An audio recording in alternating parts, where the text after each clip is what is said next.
started for another day.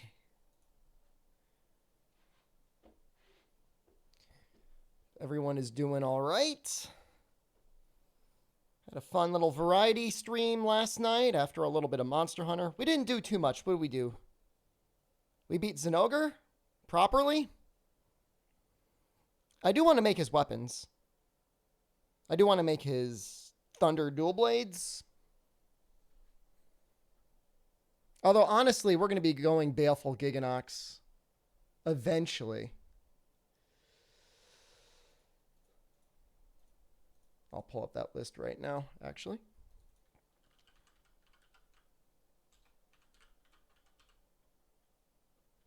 Best of luck on the hunts today. Thank you very much. Yeah, we're going... I mean, Zinogre Dual Blades aren't awful. Like, they're really good raw. And most things that we're going to be hitting with Thunder are also going to take pretty good raw as well. When's your date with Jono? It's not set in stone yet. Hopefully, we're planning to make something happen tomorrow. Hook, hello. 22 Thunder, 21 raw, 210 raw, that is, versus 30 Thunder. God, that's so much more Thunder. That's so much more. The Baleful Giganox ones are just like, they're really the way to go. Honestly. And if they are, then that means... Well, what would we be using Thunder on anyways? I am not going to be drinking Jono's Spinal Fluids. Turnip, hello. Amatsu's Fire. I don't know. Maybe you don't even really need to worry about Thunder. I guess kind of, sort of Devil Joe. But I mean, the Insectors are as good. I don't know. I guess maybe the Baleful Giganox Dual Blades get better there. Hard to say. I don't know. Maybe we'll just make it anyways. We're going to do the Metal Wraths? Well, we have to do the Metal Wraths. I guess that's right. Thunder's pretty good on them, isn't it? And the Baleful Giganox Dual Blades would be especially good, I guess, right? Larry Boy, good morning. Izui, hello. God of War on PC, Bloodborne is coming soon. I mean, I think it's reasonable to assume that Sony's doing something with Bloodborne. Like, it would be such a waste to do nothing with it, right? This piece of hair is just, like, sticking up. You know, it still gets probably one of the biggest receptions in speedrunning communities and challenge communities and everything, like, forever. So... either they're going to come out with a sequel, an expansion, or just a full-out, like, remaster, remake. Not that it really needs a remake. You still never watched Bloodborne? It's a good game, Turnip. You'll like it.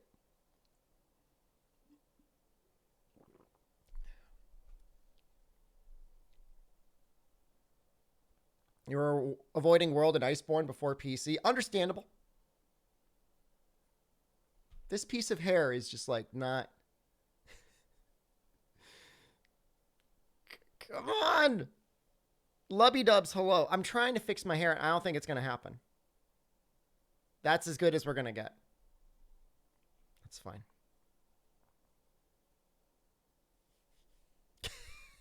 That's fine.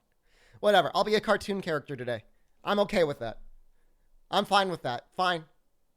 Fine. Doesn't bother me. In fact, makes me happier. Water?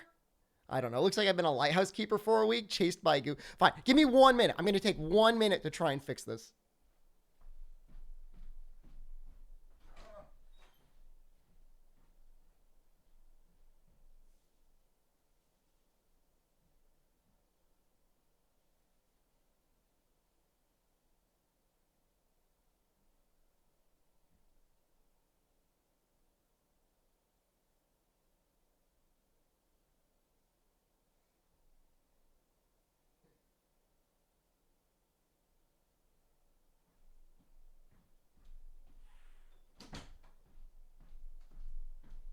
Now I just have like a goddamn pompadour. It's just like an afro that is growing out of my head. That's all that I did. It went. That's all that happened. Fine. That's what we're going with. How did I achieve that? Yeah, I don't know. No, I'm a King of Fighters character. I feel like a Kingdom Fighters character. No, I flow beat the sides. The sides are fine. It's just the top is just not being cooperative. That's fine. It looks cleaner. Well, thank you, Lobby Dubs. I appreciate that.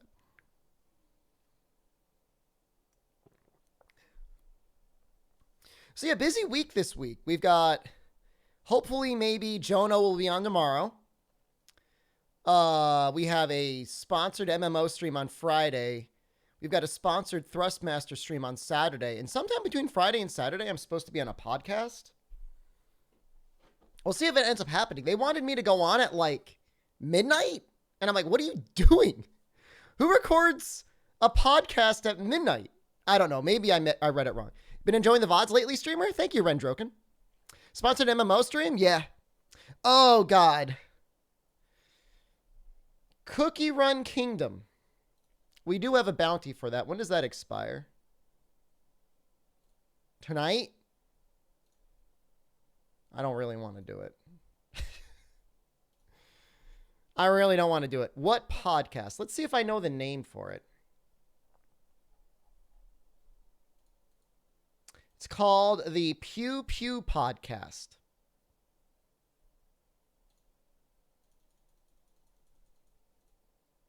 Will I make a tweet about playing with Jono? Once it's set in stone, I'll probably shoot something up.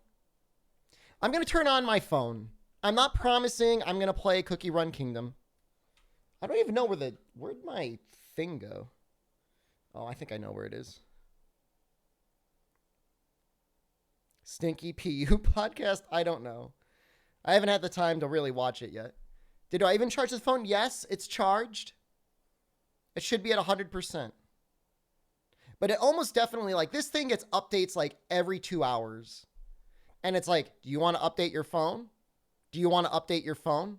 Hey, streamer, time to update your phone. It's like, it never ends. Very annoying.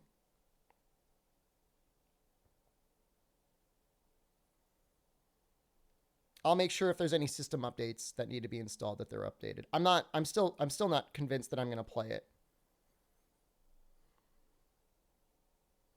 But if I decide that I'm going to, I guess we should probably make sure that it actually like is updated. Update D's. Unlucky. Hello. So yeah, hopefully we see Bloodborne on PC like natively. I mean, God of War is an okay game. I don't know that I'd replay it.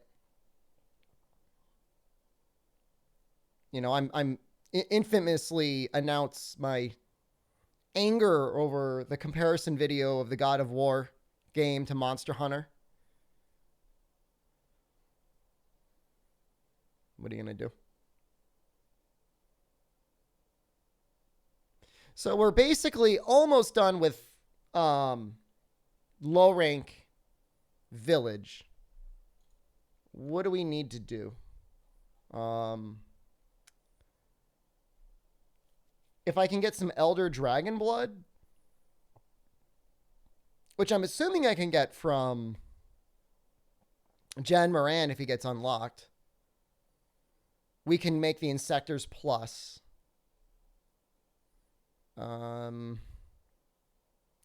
We want to get the Duramboros Tail to upgrade our Ludroth dual blades. Honestly, I think we're going to hold off on making fire dual blades until Ignactor, and then we will make the Ignactor dual blades. We may as well make the Giganox dual blades because they're going to upgrade into the Thunder dual blades anyways. Where'd the Legambi go? Legambi can be upgraded right now if we get the Barioth dual blades. And then, yeah, I think we'll probably just skip Zinogre dual blades. As good as they are, like, if I have every other element, like, we're not going to get hard stuck on anything. Make Ice Ignactor dual blades. Do those exist?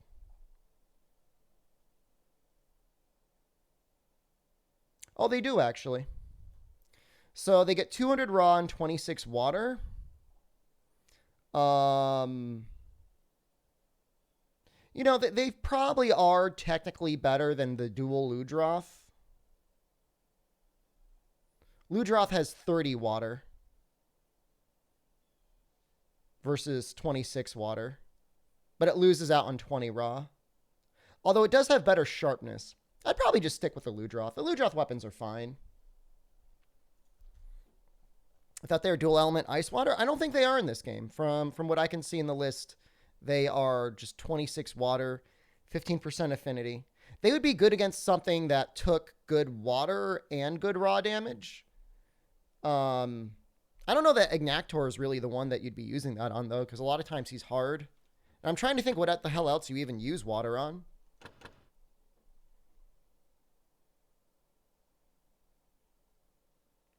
I don't know. Volvidon, I guess. Silverlos, maybe.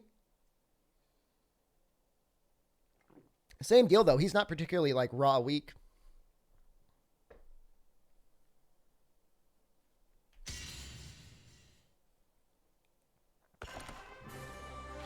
And I'm almost positive the Ludroth duels will be easier to make than the Galacnactor ones. Like, we're already going to be invested. Like, it'll just be one upgrade away, so...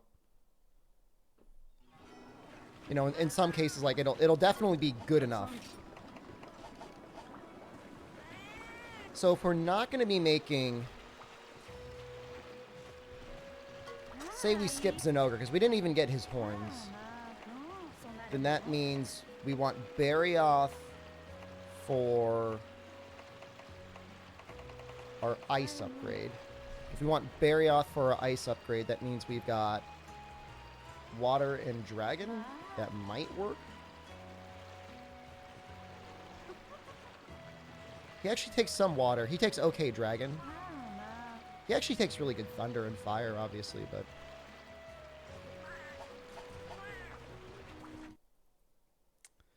Let's just see. I don't know if we got a recent upgrade on any of the weapons. Sort these. Yeah, these are going to be fine. What's up with that Barioth icon? Don't bully him. Is Ultura on the list? Ultura is unfortunately not on the list. Meowsy, how much stories are you still playing? There cannot be anything left for you to do. Like, you must have been done, like, a long time ago. I might turn up my microphone audio, just, like, a hair. I don't know if it got switched some way.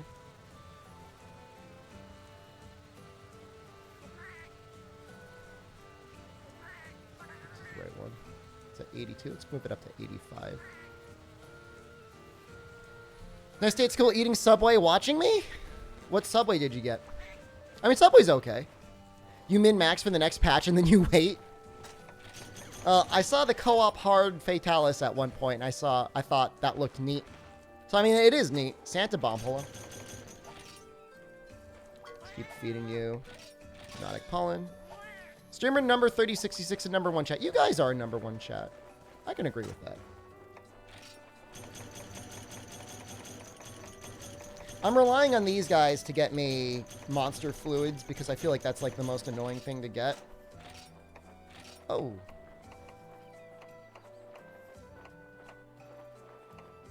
These have Ultaroths, huh? Maybe that's just as good.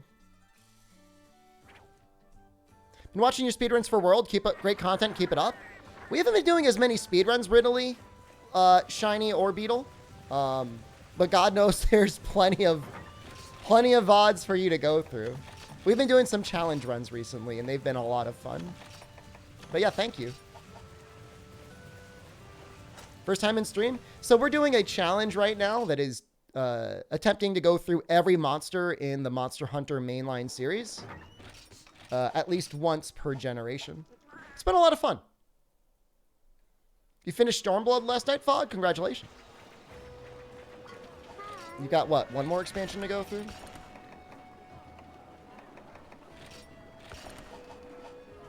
Yeah, Twitch is a fun place to hang out. You got a good streamer having a good stream. It's enjoyable. It's fresh content, active, live. It feels different. It hits different than YouTube VODs.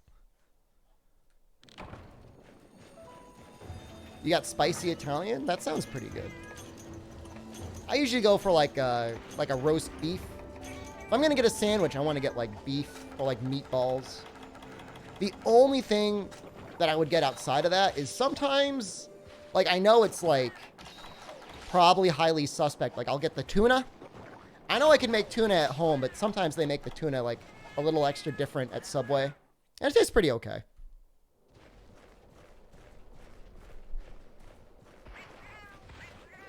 The meat of Chicho. I'm telling you, the old man got some new goats. And he says he's holding on to one of them to slaughter a full demon dance on the arm. Try and get out as much element as possible. Alright, that's gotta be close. What was that, like nearly 3 full demon dances? The cats will probably get it too, now that I think about it.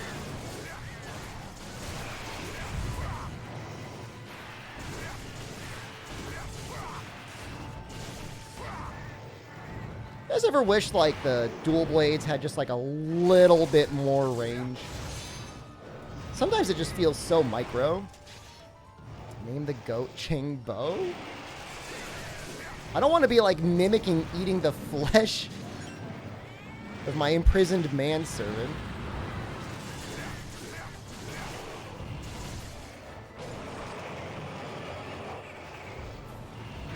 Somebody was in the stream the other day turned up and it confused me. They're like, they said they didn't like the way the hit effects looked in Portable Third. I just don't understand that. I think they look great.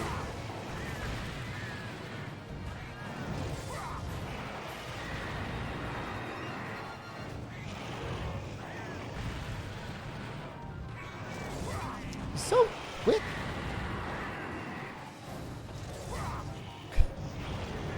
This goddamn Barriot.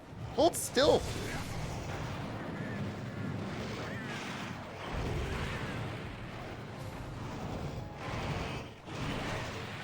You see how he's moving?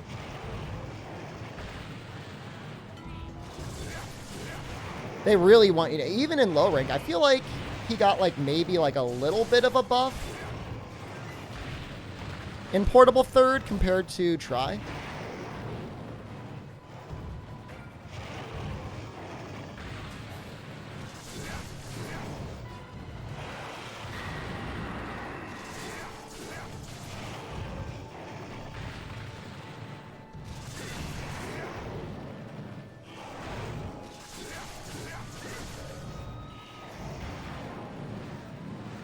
Try, he just felt so slow.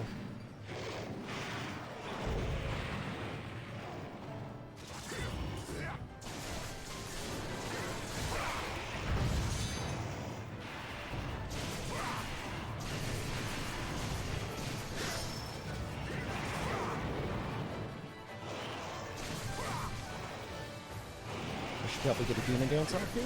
Maybe. Already tired. They get exhausted very quickly in 3rd gen. Even without a hammer or a hunting horn, they get exhausted very quickly.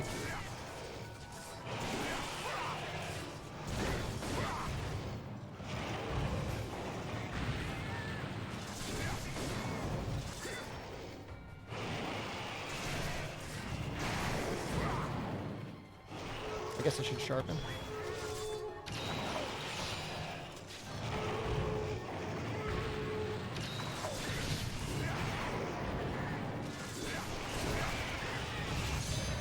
There goes the tusks. Oops. Kami, hello. Just sent this hello. I think I'm going to drop the 3066 from the title soon, guys. I feel like it's about time. I don't obviously care if anyone calls me 3066. I just wonder if the meme is played out. Is it ironic that Jono just joined the Discord? No, not at all. I mean, I sent them the invite.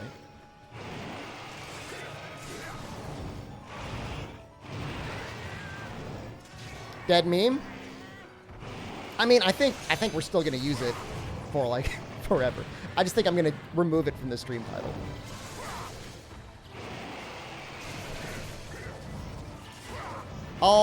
Papaya Apple, I will always be your 3066.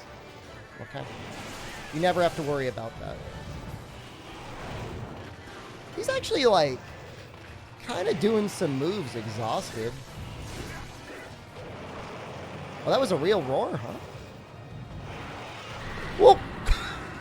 Oh, he got out of exhaustion just like that. Oh, that's so funny. Has it been 2 weeks? That's longer than most memes? I don't know.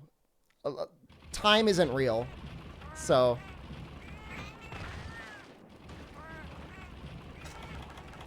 Is this weak to ice? It's a little weak to ice. I'll never move beyond 3066. No, I mean, I'm 3066 forever, man. I mean, I changed my Discord name to Shepard 3066. And then I'll be 4066? No way. No way. We're only going up. Is Barioth weak to dragon? Well, he's a lot weaker to dragon than he is to ice and water.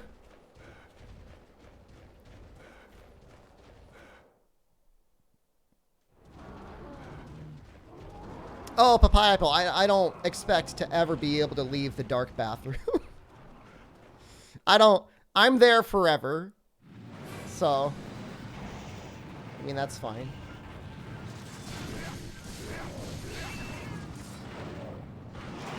Oh, shoot. Yo, he went right in for it.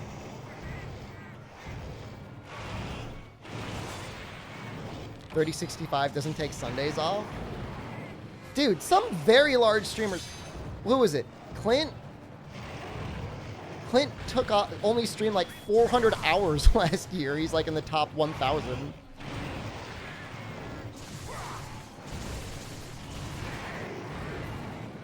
I stream it. You'll be okay. Clint is Clint. I know. Clint can get away with it. Maybe if I were Clint, I could do the same thing.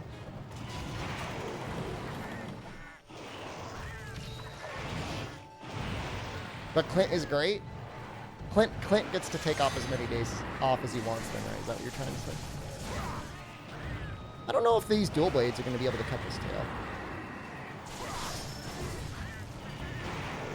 Oh, he was 498, top 500 even? The website I was looking at got shut down. And it's like I didn't care enough to like save any backups or anything.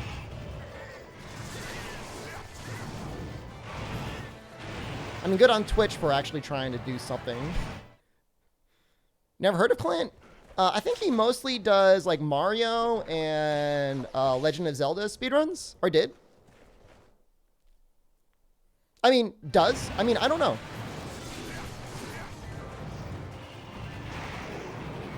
He's got a really good personality from what I saw. And so that probably helps a lot. Like, he's very positive, which... To find a speedrunner who is also a very positive person in general, I'm not saying that speedrunners are intrinsically like little goblins, but it's a rare treat when you find one that is like a pleasure to listen to and talk to.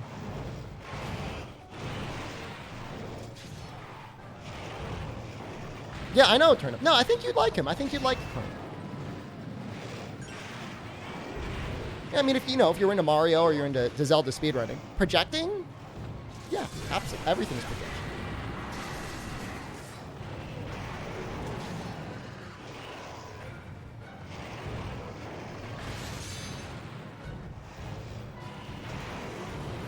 I would assume at some point he probably did a good amount of randomizers, but I don't really know. I haven't watched like a ton of his stuff.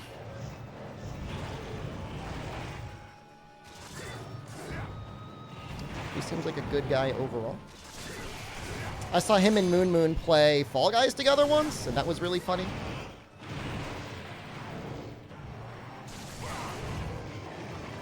Yeah, I mean, and who can know, like, why he streams or why he doesn't stream? I think the nice thing is that he's got such a supportive community around him. That's good. You know, whatever his reasons are.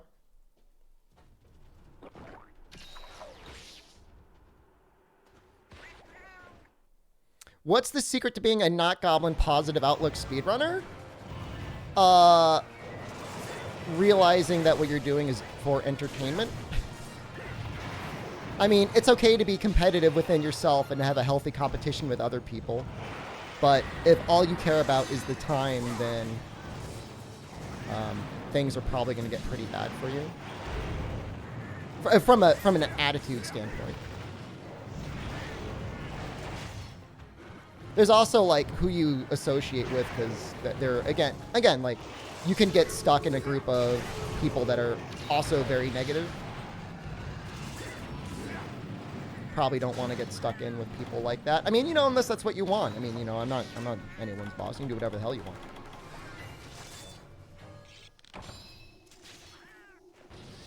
But, there's a lot of, I mean, it's always generally rooted in like humor, of course, like I don't think a lot of people set out to be really toxic, but you see it just through like the most common joke, at least in the Monster Hunter speedrun community. It's probably in other speedrun communities too, is like anytime somebody like has a bad run or something, they just type like WR ? In chat. And it's like, somebody might have been practicing for 8 hours and they had one bad run or something. And like the rather than being like, hey, go get him, champ. That was a good attempt, or you've got more stuff, like the general reaction is like, let's just crap on this person instead.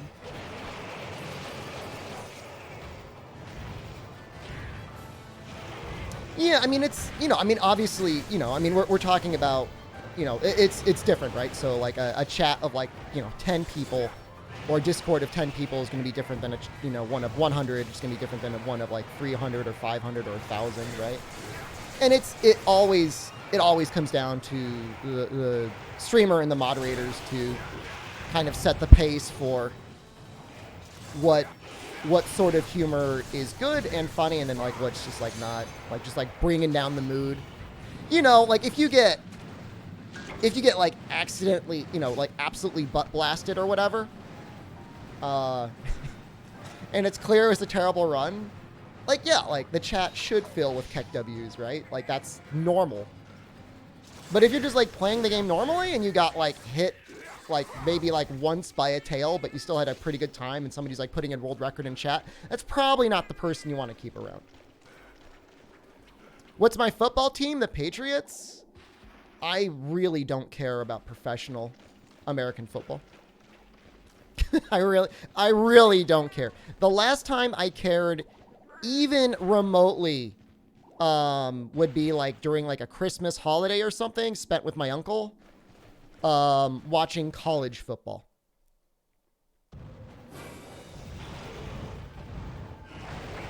And he likes the University of Georgia. So for him alone, I would be like, oh, I hope the University of Georgia does okay. Not that there aren't many issues with American collegiate American football. There are legion. Patriots fan, man? I mean, the Patriots just got boring, dude. Like, when they had Brady, like, they just never stopped winning. It kind of takes the tension out if you don't mix it up every now and then. Kirasika, thank you. It's not my birthday today, but thank you.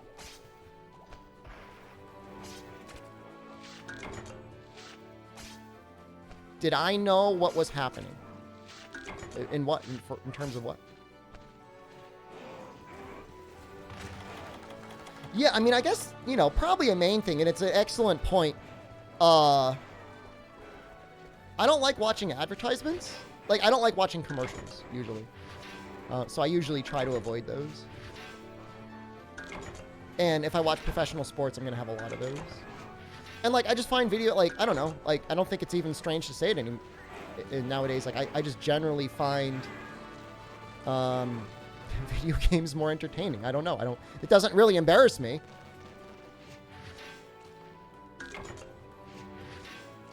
For Ultimate, we're getting there. We're not there yet. We're getting there.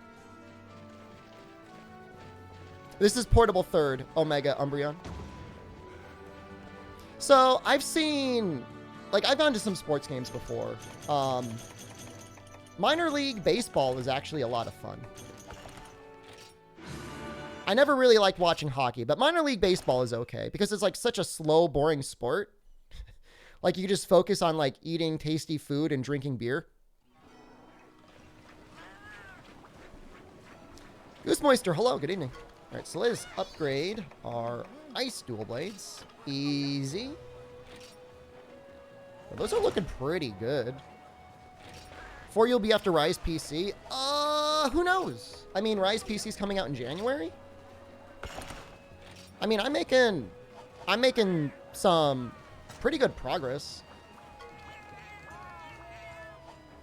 Let's outfit our guys in, I guess, probably Zinogre armor. 3 is going to take a while. Yeah, I just can't say, like, I've been a very poor judge so far of how long things are going to go. I honestly thought Freedom Unite was going to take the entire month of October. And it took a little over 2 weeks. It took 80 hours.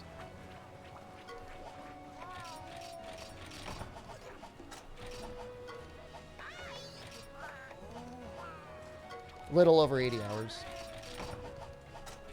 Right, let's just make them both.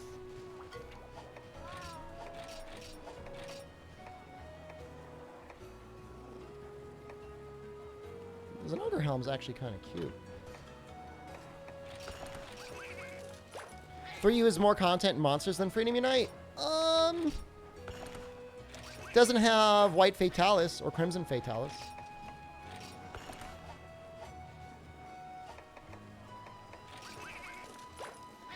So that's a difference.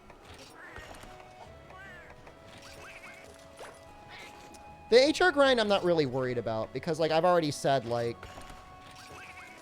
we're probably going to end up recruiting some people from chat to help me grind some HR in that game, specifically. Unless there's, like, one that has defense. I guess the Barrel Hammer is defense. Moscarl? Whatever, I'm fine. You're doing an HR grind from 4U. I don't know if we're going to need to. You know, the question is whether or not we're going to include the 140 Apex monsters. I'd like to. Maybe we'll try and find a way to make those happen.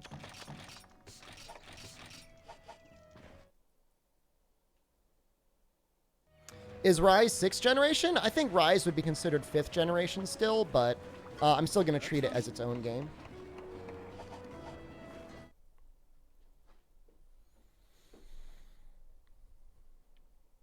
We're gonna break it out separately.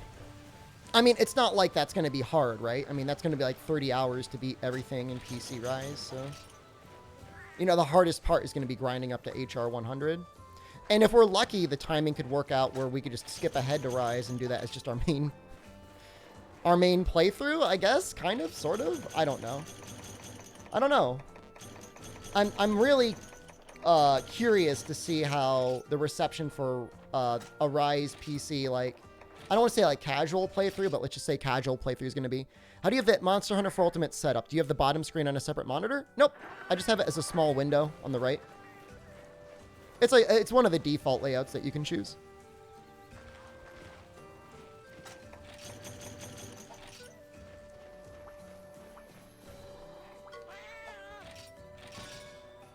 The other thing is, like, you're just so weak in Freedom Unite compared to many other games. Like, you're not powerful at all. It's actually kind of awful. I want to get a big bomb. Let's see. If I give him health up or defense up, I'll just give him health up.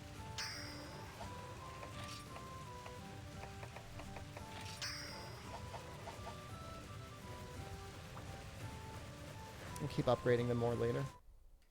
All right, let's see what's actually next. Man, with this, though, I almost want to, like, go ahead and try and kill the Zinogre, make his dual blades.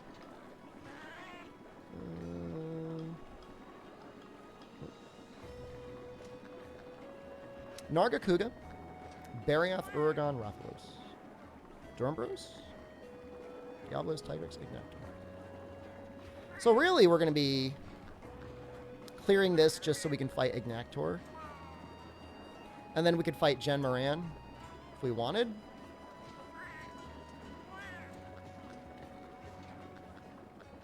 Interesting.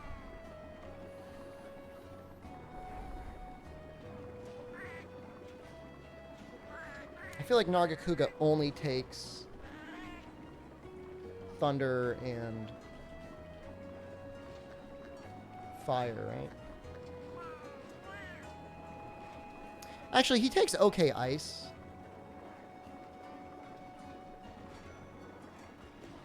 Should I just do it? Should I just make my thunder dual blades? 18 thunder versus... we've got 25 ice.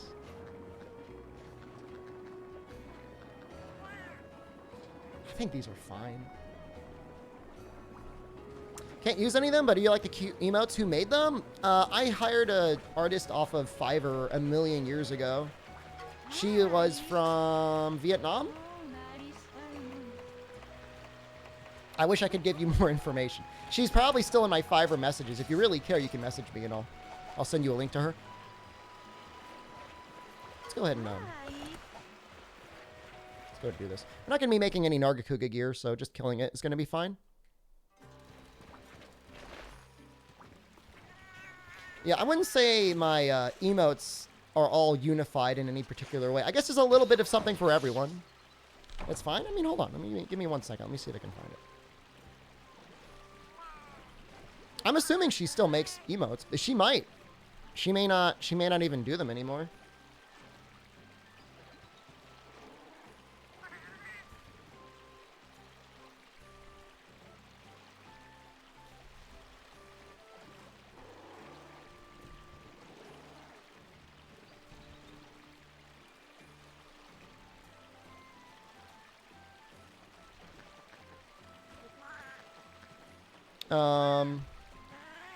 Yeah, she's not on the website anymore.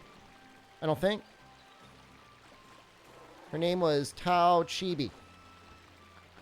Maybe she's on another service, or maybe she's done.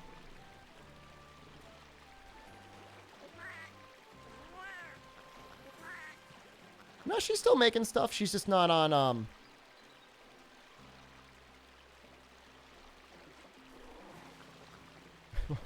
Is that some booba stuff? Okay, this looks to be mostly safe for work. I think that's her. She makes some really good... She's gotten even better if you look at her stuff.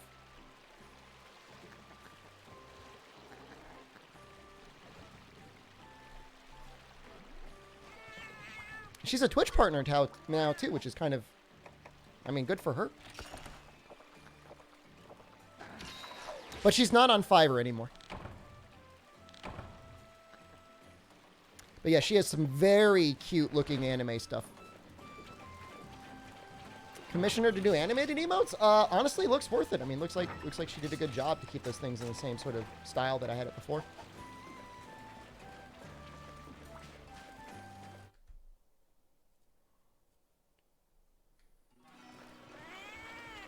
When I first had her make Shedgasm, I had to like really, I had to be like, you got to tone that down. I said that version you made is way too lewd.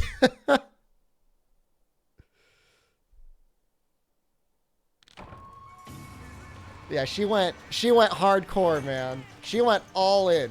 I was like, whoa, whoa, whoa, whoa, whoa. This is a PG-13 stream. It's okay to make her sweaty. That's fine.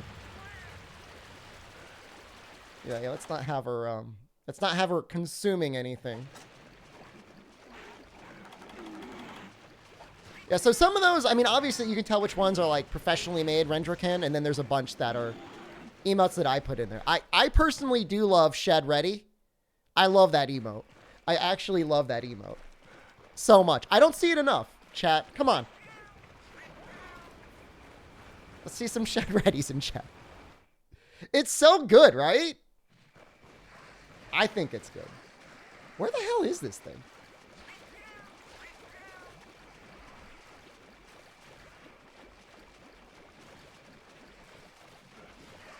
There's a lot of good emotes. And in fact, actually, I have some animated emote slots I still need to put in there.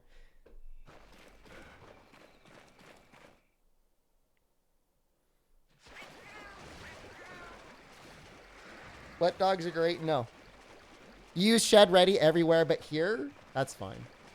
I mean, Keck W is like unambiguously the best laugh emote that exists. Like, I see LOL, and LOL is good, but like, it's just like nothing has the same emotion as Keck W.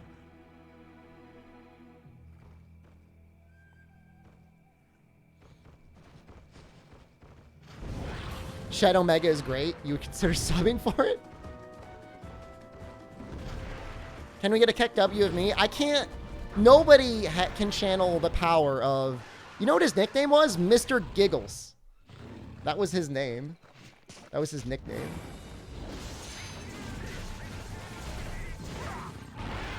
And amazingly enough, like, it's so crazy how, like, sometimes things happen and, like, the community just has no idea about it. He was apparently sick and in the hospital.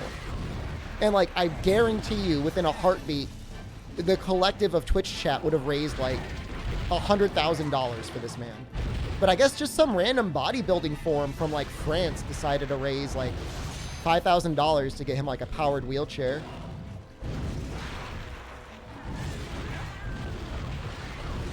It's like, it ended up being fine, but it's just surprising that, like, you know, somebody like that brings collectively so much joy to so many people, like, could be, you know, to some degree suffering and people don't know.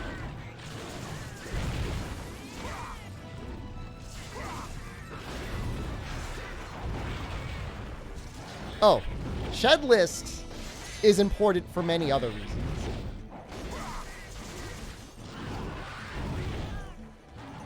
You only get one? Does green get two? Does Narga take ice damage? He doesn't not take ice damage. Obviously, fire and thunder are far better, but these are upgraded. And they have so much element that I think they're probably close to as good as the Jinoga dual blades. Just works out that way.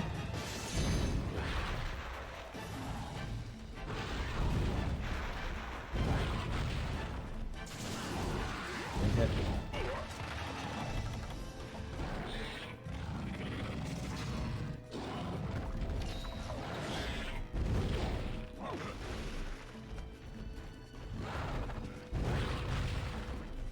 Why would he be pointing at a dong?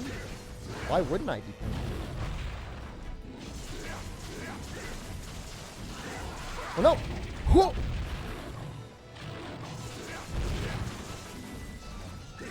Dual blades are so, like, fun in 3rd gen. It's like, oh my god. You guys did such a good job making these weapons. I'm not a fan of them in Freedom Unite, like, at all. Like, I know, like, you see a lot of videos, like, a lot of music videos and stuff of, like, 2nd gen, I guess even maybe 1st gen dual blades. I just feel like they didn't feel like a good weapon until you started getting the little dashes.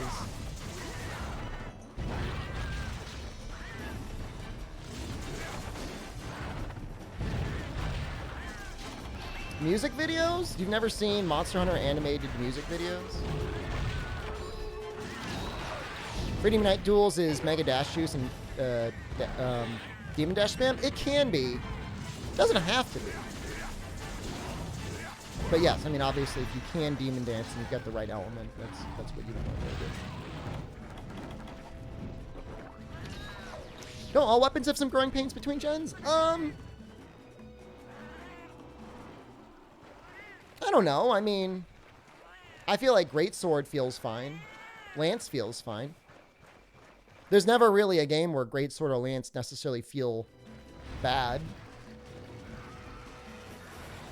They did some really weird-ass stuff to Lance in Generations, but outside of that... I want to know who the psychopath is that designed Valor Lance. Like, actually a true psychopath.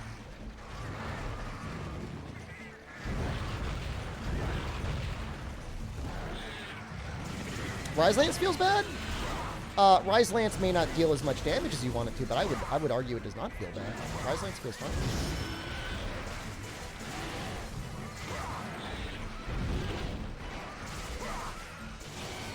As long as you don't get stuck into the spiral dash meta or whatever the hell it is.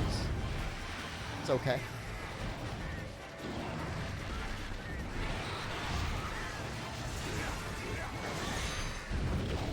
My only issue with World Lance is, like, they tried to balance out Guard 5 Lance and Iceborne to make it so that not only do you always pretty much need Guard 5, even when you had Guard 5, it still felt bad. That was awkward.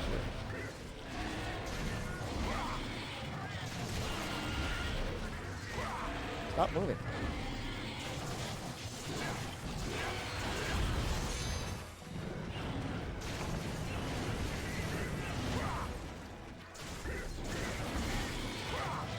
It depends on the monster. I'm mostly thinking of, like, Elatrion Fatalis, where it feels like they want to punish you because you want to use a lance. They give you the audacity to block something. Maybe everything else, it's fine. Maybe I'm overreacting.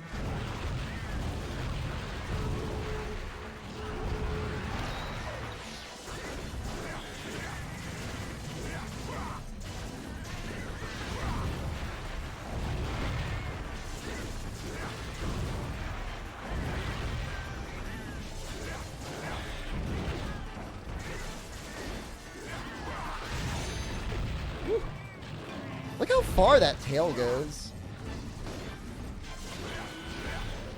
Nargacuga, a real, a grower.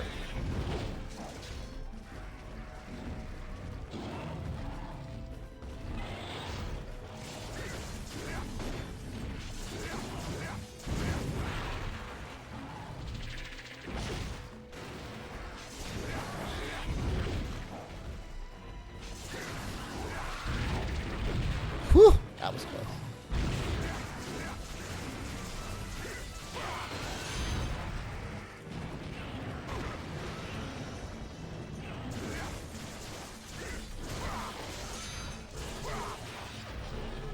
Why are you running?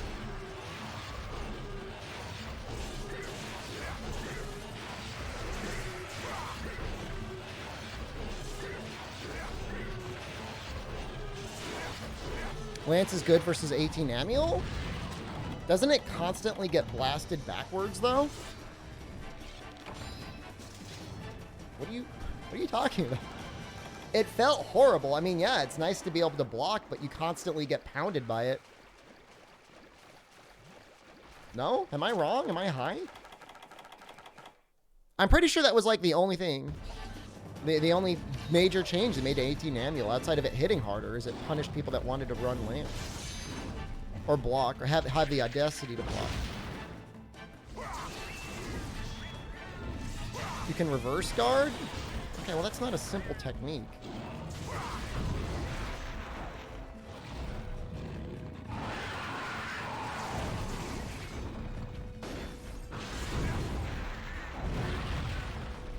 I guess for an 18 monster though, maybe you assume no simple techniques allowed.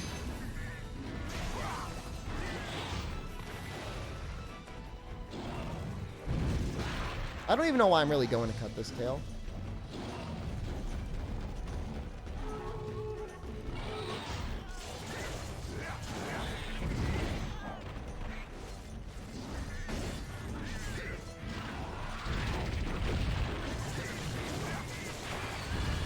Just dying.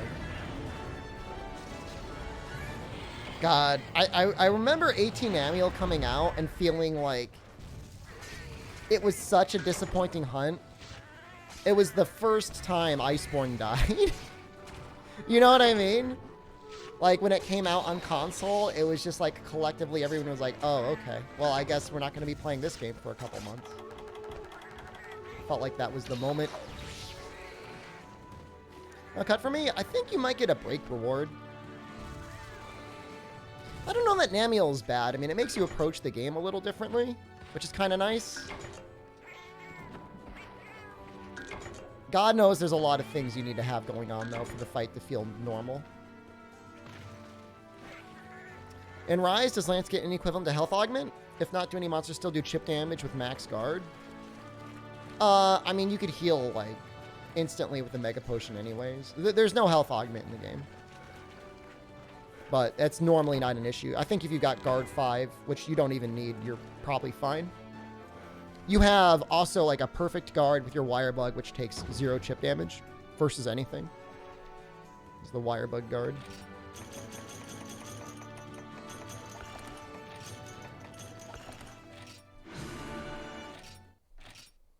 You switched to sticky and you called it a day? You disgust me.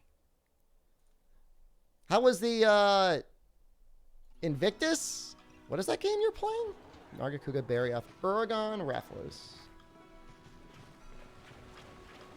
Well, Uragon's an easy choice.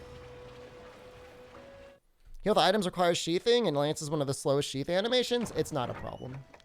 Everything is so much faster in that game. I promise you it's not an issue. God, I wonder if maybe the ice weapon might be better on Uragon. That's so much more raw.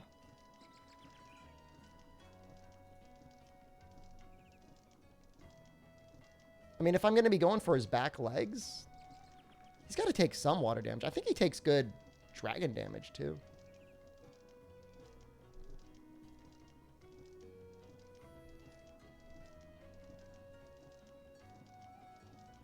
No, he basically takes double water damage.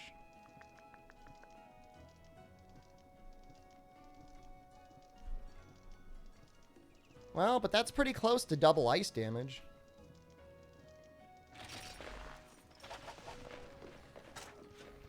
All right, we'll stick with him.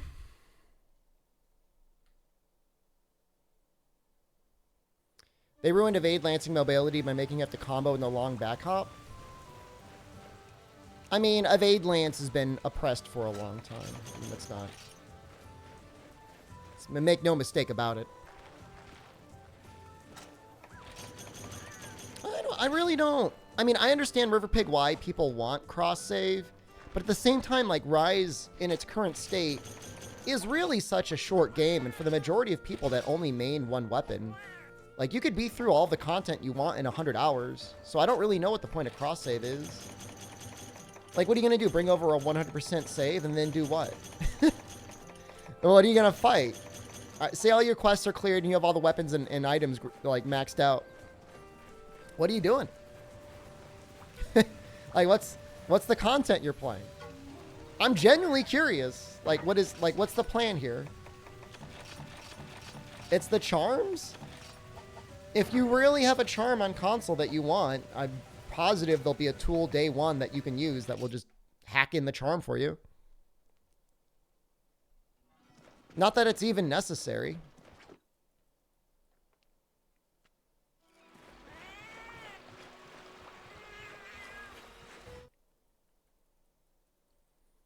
$600 hours. See, I only have like, what, 500 hours. You have even more than me.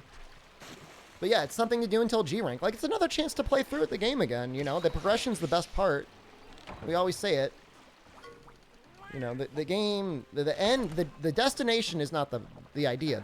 The journey is what makes Monster Hunter fun. I mean, some very rare god tier charms are nice because they let you do some things that you would otherwise not be able to do.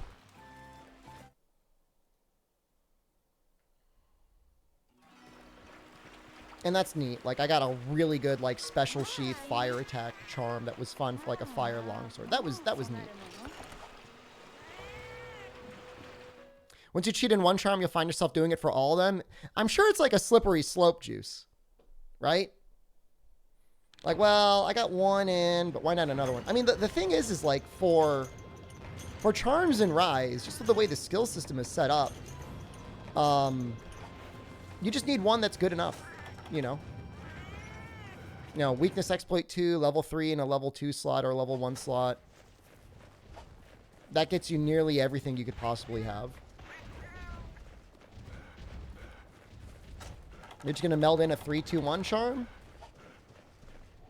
I mean, that sounds balanced, I guess, compared to what you could actually get. I mean, you'll probably get that very quickly.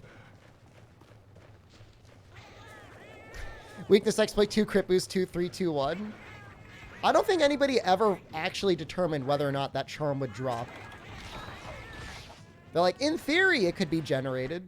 But, like, I don't necessarily trust the people that said that to actually get it correct, you know? Like, they say it's possible, but, like, you sure?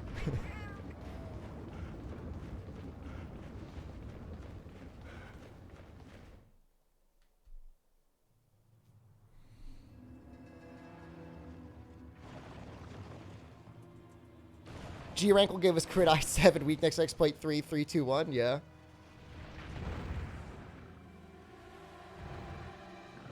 I got some really good Wirebug Whisperer charms, Toad. I got some really disgusting ones on the Switch.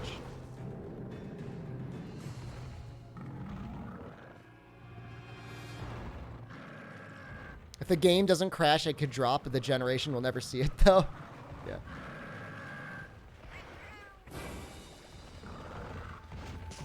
It was disappointing when the TA wiki was like, actually just use whatever you want. Like, essentially openly acknowledging that you're going to have to cheat in order to have similar typed charms. You know, if you care about that as a competition.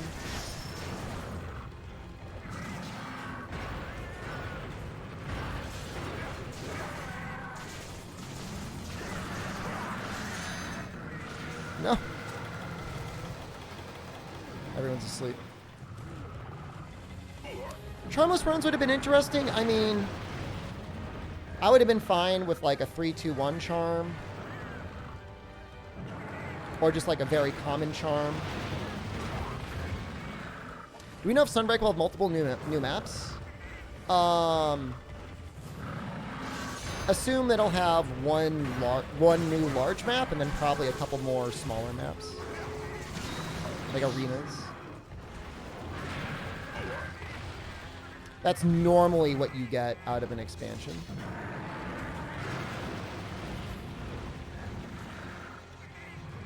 Could it have more than one brand new map? Well, sure.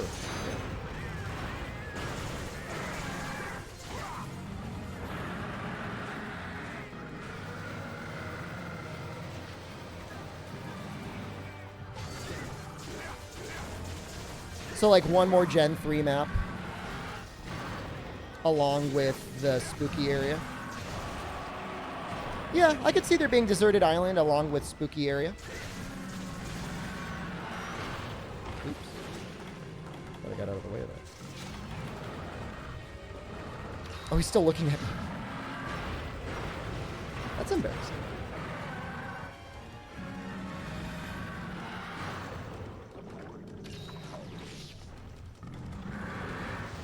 I mean, Deserted Island is basically the best tri-map anyways.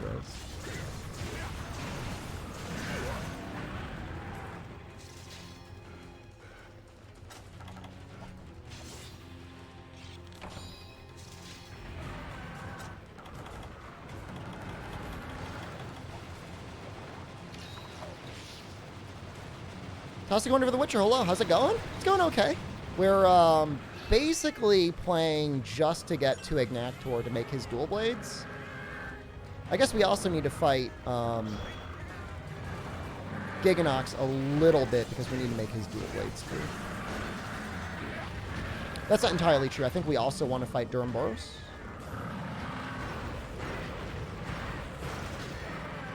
Think they'll bring back Giganox? I think it's a possibility. He would fit. It's been a long time since we've seen him. It seems like, you know, I mean, usually for returning generations, they focus a lot more on bringing back old monsters than they do on making new ones. Or subspecies or what have you. You know, I think we'll see a subspecies for each of the Rise monsters, right? So you'll see subspecies for Gosharog, you'll see subspecies for Bishatin, you know, stuff like that.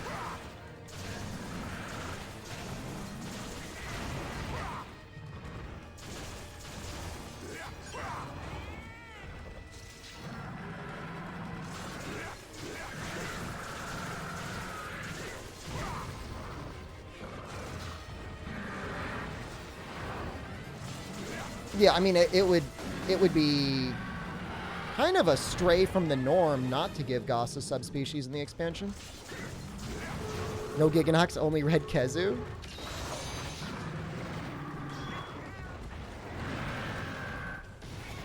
You know, if we got Thunder... Well, not that Red Kezu would give us water weapons, but if he did, for whatever reason, I could see there being a Thunder-Water mix that would be good against Magnum Aldo. I just want to see Rampage weapons nerfed. Like, they shouldn't be the best in class for anything. It's super lame when they are. Like, I know they want to give us a reason to do Rampage, but, like, I don't know. Didn't Ichinose say they wanted to avoid subspecies? Ichinose hates subspecies for some reason. That doesn't mean the new guy has to hate them.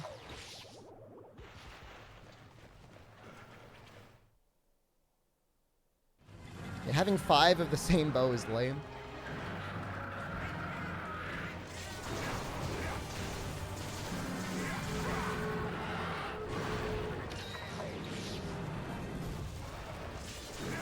Ichinose's goal with Rise was to have as many unique monsters in the game as possible. And he did that. He did the same thing in Generations. Like, it feels like that's his modern day opinion. Like, he doesn't understand the appeal of subspecies, which I kind of get. But my whole thing is like, if you're going to get rid of subspecies, just get rid of the main monsters. Just give us the cool, weird ones.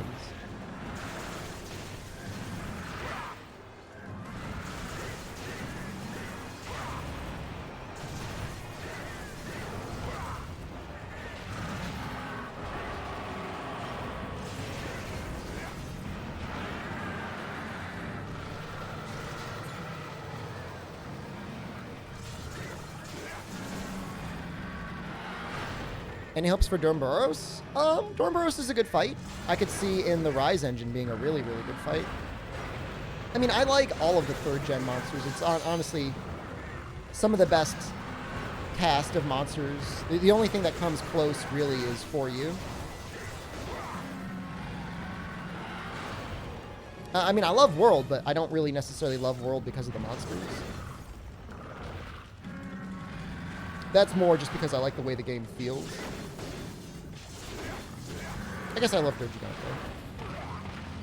Sand Barioth was dumb? He was hard, man.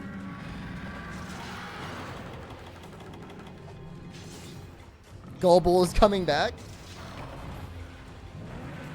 Got the one Gulbull believer in chat. He's coming! You'll see!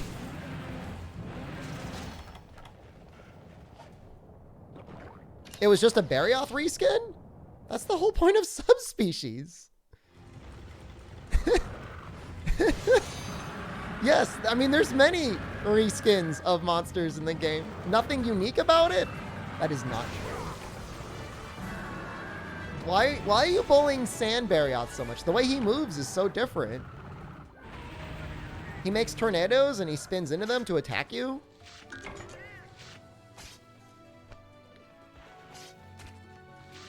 Green Narga is pretty lame. But Sand Barioth is not. I will not stand by the Sand Barioth slander. You make fun of Green Narga all day. Usually you have a different move or something. That is a different move. And the way he moves is different. You're so mean. Why do you gotta be like that? Yeah, I'm representing Sand Barioth. Absolutely. I will die on this hill.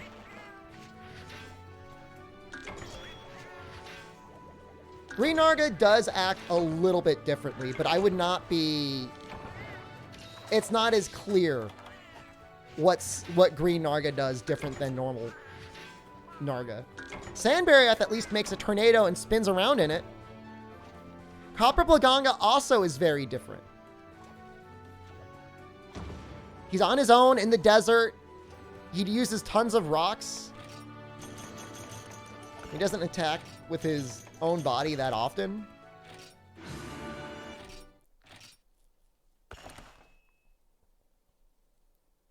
What's different about Black Gravios? Honestly, nothing until 4 Ultimate. But I think he gets like the walking laser beams in 4 Ultimate. Yeah, I think his Green Narga, I think his tail's like always stun.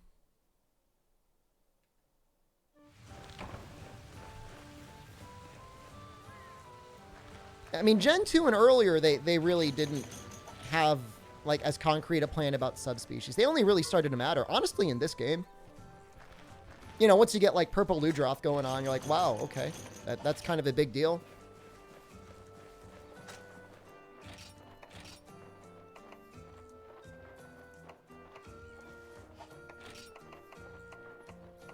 I might just keep sending them out here.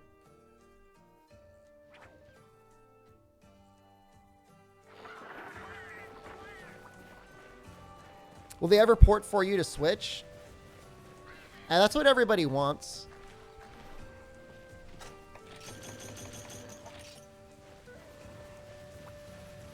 That's the dream. Who's next? I guess I should probably check some things off, shouldn't I? Whoa! Oh, wrong scene. Whoa! Berry off. Bear off. Giganox. Great Baggy. Nargacuga. Nibble Snarf. Rathian. There we go. Whoa!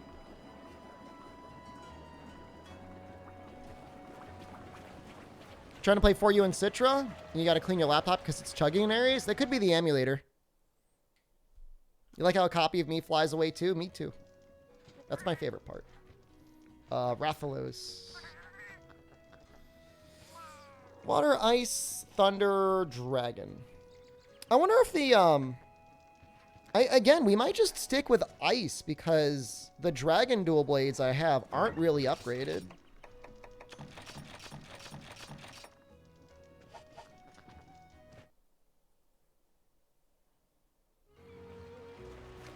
There are versions of Citra that do work very well. There's versions of Citra that will march towards slowing down performance. Like the current main version of Citra runs really well for about an hour. And then it starts to crap itself. I don't think I put the hypnotizing pollen in here.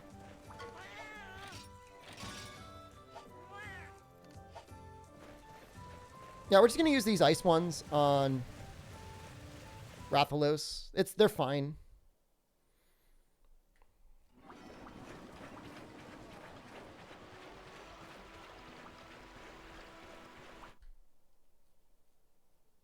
And I think Duramboros comes up, and then we could fight him to upgrade our water dual blades.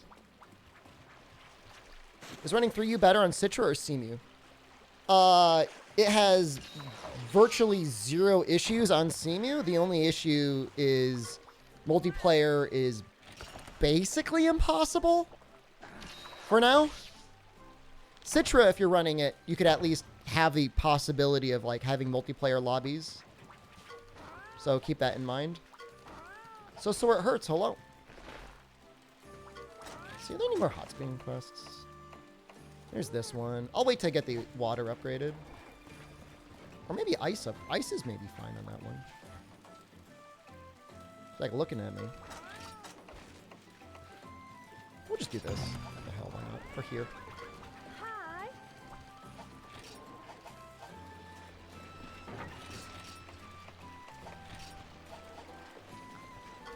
Hi.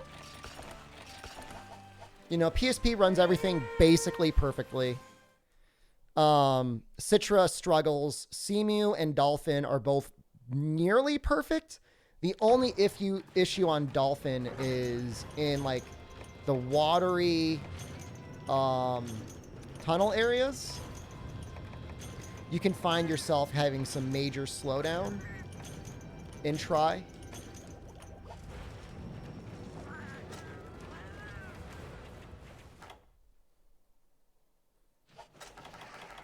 So Seamew, I don't believe can run for you. Seamew, I believe, is only a emulator for the Wii U. So you got to stick with Citra.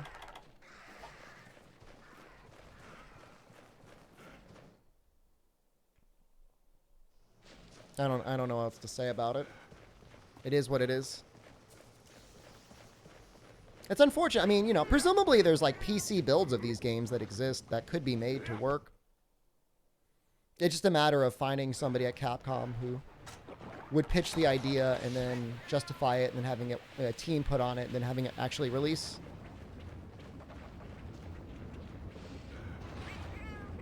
When we go to play Citra again in the future, I might just go back and use the Valentin build. As much as I like the modern Citra build with the ability to remap the touchscreen to buttons on the controller, I feel like it's just not worth it. I feel like the Valentin build overall had less slowdown. Which is unfortunate because like that build is like 2 years old. Like in theory, there should be something much better. But there's like some sort of like memory leak or something that is not addressed in the modern Citra build. Yeah, the kick button, it's a big waste. You wouldn't really be able to or want to play Charge Blade. Unfortunately. Where the hell are they? 8? There's a guide, Juice, if you want to have like a definitive way of playing on the Valentin build that is very much performance focused under the Discord in the Boomer section. If you follow all those instructions, I could promise you'll get good performance. Because the guy that did that was running it off of like an old crusty laptop. Where? It's Great Roggy and Volvidon. Where are you? Maybe he was in 2? Why do you need kick for Charge Blade? Something about the way the kick button interacted, Izue, with pulling up a guard point was different than using the actual, like, what, RXA input. You have custom firmware on your 3DS to stream the game to your PC and it works perfectly? I mean, it'll play perfectly, but the image quality is not there. It's not that you kick with Charge Blade. It's just, it's an input on the touchscreen that has a slightly different functionality than actual button inputs.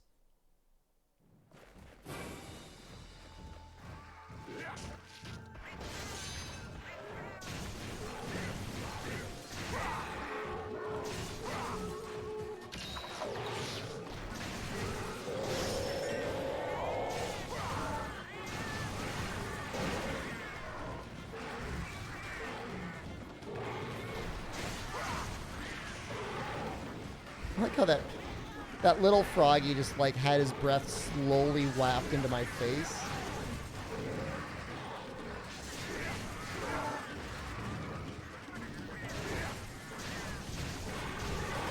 Not every weapon needs it. In fact, Charge Blade is really the main one I can think of where it matters. I think it might help a little bit with Lance for getting a charge off. Some weapons don't need it at all.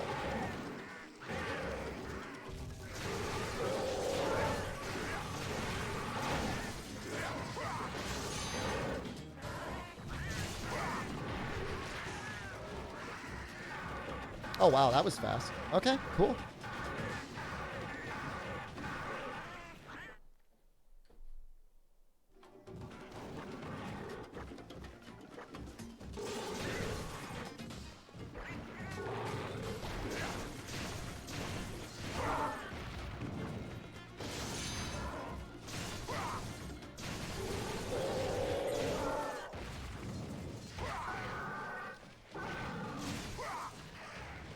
Safoni, hello. Yeah, and so like the idea of, you know, being limited in the way that you input R and X and having it like actually matter is kind of screwed up, right?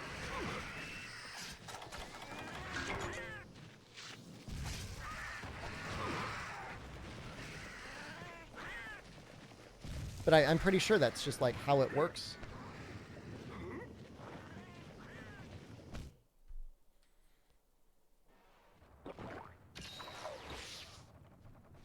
I don't remember really needing it on Sword and Shield, but at the same time, I remember like nearly giving myself arthritis doing a full playthrough with Sword and Shield on 4U, so I don't know that we'll be doing another playthrough like that again. I enjoyed the Hunting Horn playthrough. That was fun.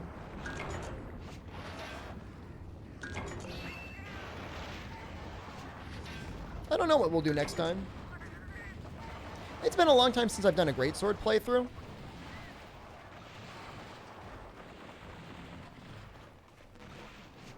Greatsword is very powerful in for you. It's also, it's maybe my favorite version of Greatsword because, like, the charge is good, the strong charge is good, and then you've got the follow-up charge, which is, like, insane. It's probably going to be Greatsword or Longsword again, which I know is a little lame because that's kind of what we did in Freedom Unite, but it'll be a while before we get there anyways. For you, Bo? No. Sorry. I've got a mild anti-gunner bias. When it comes to rage gunning something, that's one thing, but like an entire like gunning or bow playthrough, ultimately it's just never as interesting as like a Blade Master. Pants, hello.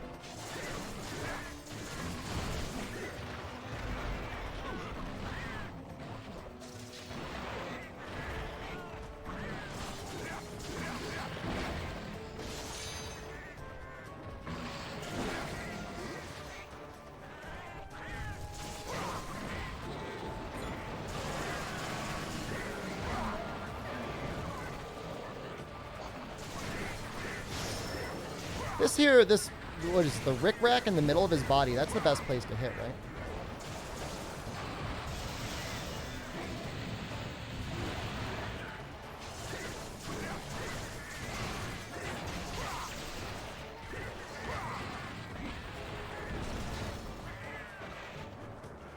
The only other thing I would consider is maybe like Gun Lance for you. I don't think I've ever really done that before. I'm assuming it's fine. I mean, there's that one guy on YouTube that basically does like exclusively for you Gun Lance. He seems to do okay.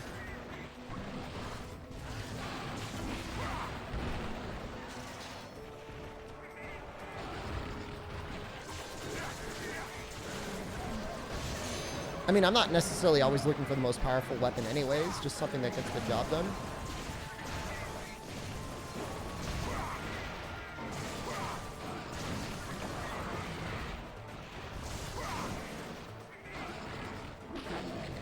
It's not the weakest weapon in for you? I don't know what that would be.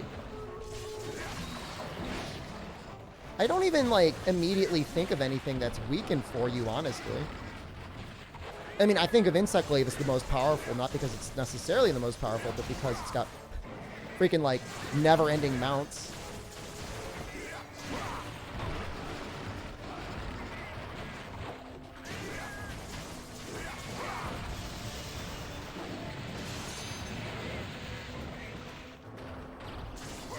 It really does. I mean, honestly, in terms of, like, any, like, not that a balance matters, but if you did assume a balance matters, for you does seem pretty okay if you ignore mounting.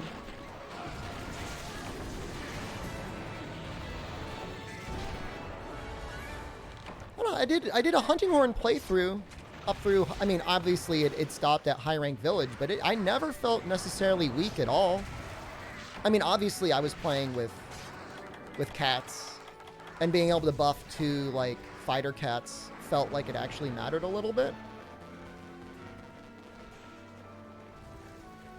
Obviously, you know, the player matters as much, if not more, than the weapon, right? You know, a very good Hunting Horn player is going to run circles around any other player that doesn't really know what they're doing. Isn't bow usually very weak? I mean, if you take the time into the right skills and you land all of your power coatings, Hunting Horn is, like, extremely powerful.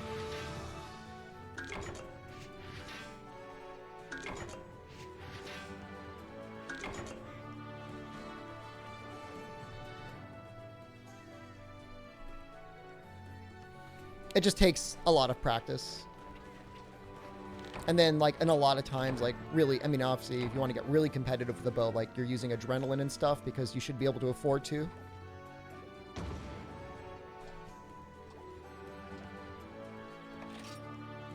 Thanks for the egg, I guess. Oh. Got a rusted sword. That's interesting. I wonder if I'll do anything with that.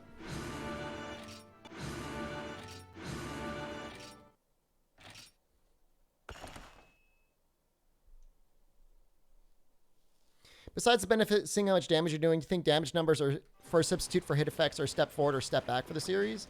I mean, you know, my opinion is clear. I prefer seeing like the blood and elemental effects being the focus of hitting a monster than the damage numbers. Obviously, if the damage numbers are an option, you're probably going to use them because the game just looks weird in many cases when they're not on the screen. And in a game where you can show damage numbers, people want to see the damage numbers.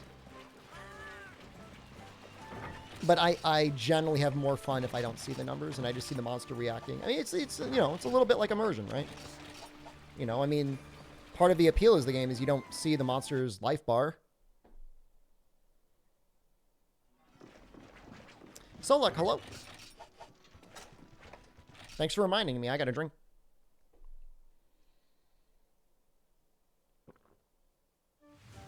I mean, World Hunting Horn is my favorite, but Rise is not my least favorite. Like, Freedom Unite, Freedom Unite Hunting Horn is the worst. As long as we have any Hunting Horn other than Freedom Unite Hunting Horn, like, I'm fine.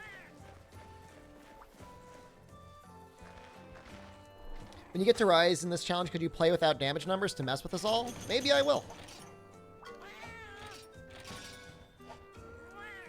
That's a fair request, Oz.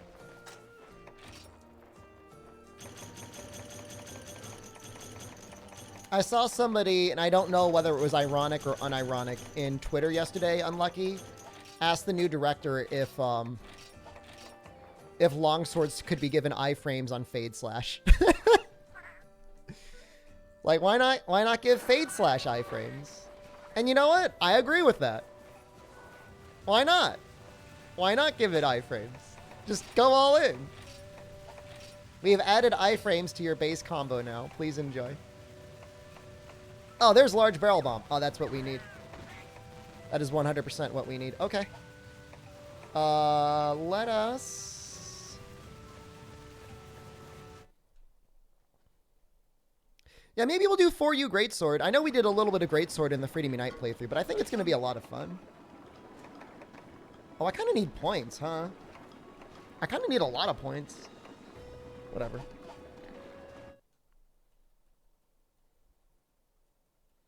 Give iframes to the shaving animation. How about every time your longsword is moving, it's a guard point. And it gets you red sharpness.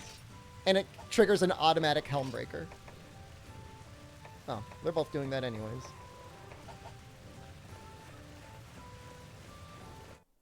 It's not a super useful place to have iframes, though. I don't think it's too bad. Are you high? Seriously?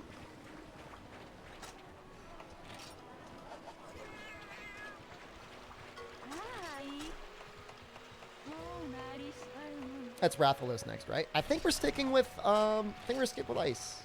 I know it seems really strange. It's just like, it's such a better dual blades that I have right now, for now. Porker Piggins, hello. Everything's going great. Better now that you're here. Hopefully your day is going well. Halfway through the week up to hump day, right? Monster Hunter World 2 longsword hype? I mean, I don't know. I never really get caught up in weapon popularity polls anyways. Like, if people like a weapon, like, I don't know. Just let them like the weapon.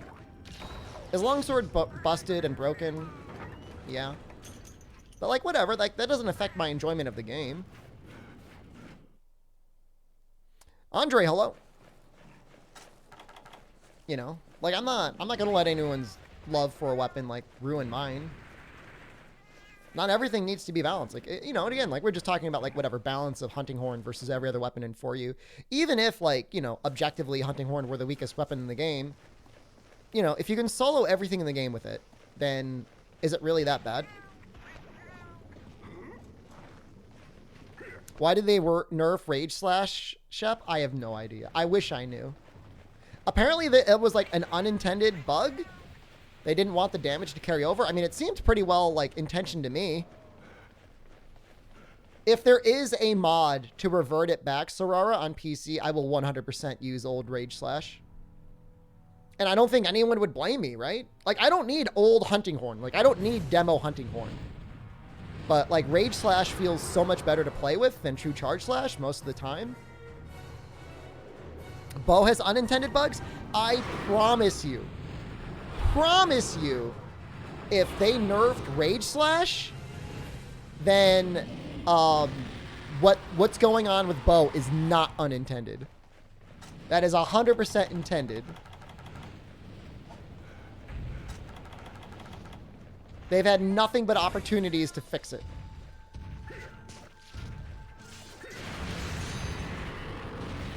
For some reason, people think because you can kind of skip an animation in Rise with the bow that was like unintended or broken, but there's plenty of things in this game that let you skip animations or cooldowns of animations at the very least.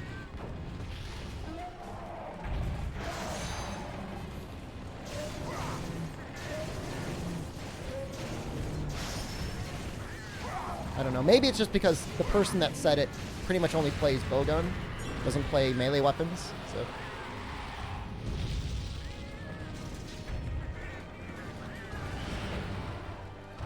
What do you think they made for the plop animation? Wish I knew. I love everything about Monster Hunter development. I'd love to see everything that they've done.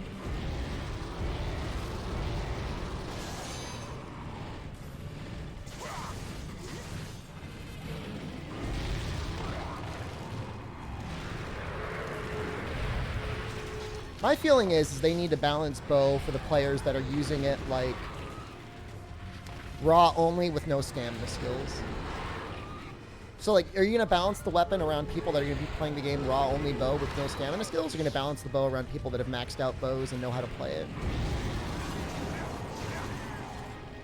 It's an issue with the weapon, obviously, for sure, but a reasonable one. I mean, I've seen, I've seen streamers, presumably other players, go in with playing bow in World that was using like literally full Nergigante armor with the Nergigante bow. Like I'm not shaming them, but like obviously that's not like an ideal min-max way to play the bow. But when you're balancing the game, like you have to balance it for those people as much as you do like the sweaty tryhards.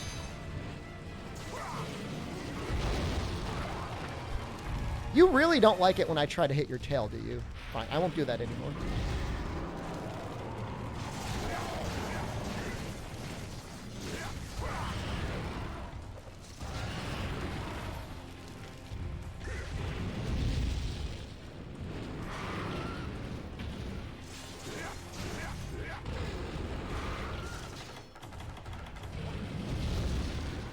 Damage-wise, you don't see anything as overturned as for you Insect Glaive. I mean, the infinite combo was too strong. I mean, there's no question about that. That needed to get a little bit toned down. There's no arguments there. Plus the ability to mount, like infinitely, nearly. Sometimes chain mount. Yeah, that's not right. I'm actually kind of getting beaten up by this Rathalos here. What game is this? This is Monster Hunter Portable 3rd.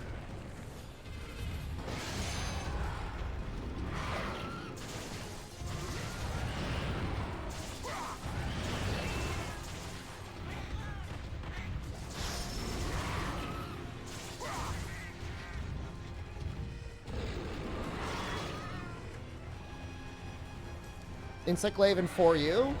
I mean, if you're ever having a hard time in 4U, just use Insect Glaive. You don't need to know anything about the weapon. I guess knowing a little bit about extracts and stuff couldn't hurt. Or knowing stuff about how to, like, build a Kinsect couldn't hurt. But it's not even really necessary.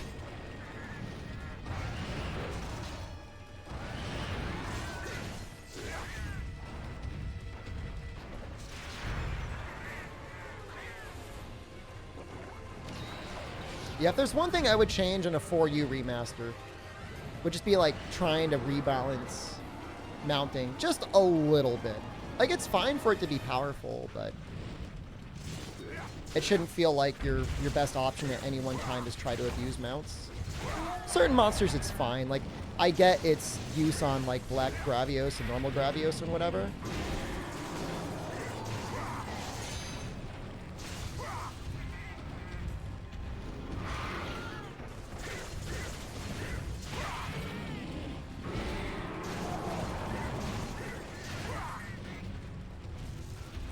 Limping already? What the hell was that?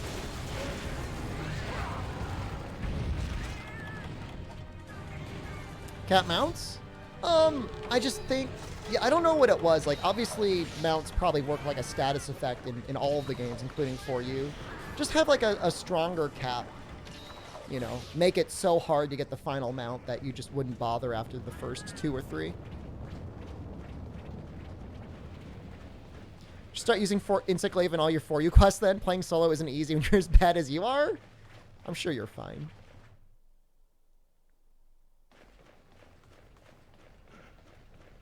Yeah, Star Knight was definitely a good starter G rank armor. It's obviously, it's not the best in the game, but it's definitely like, doesn't really have any downsides, right?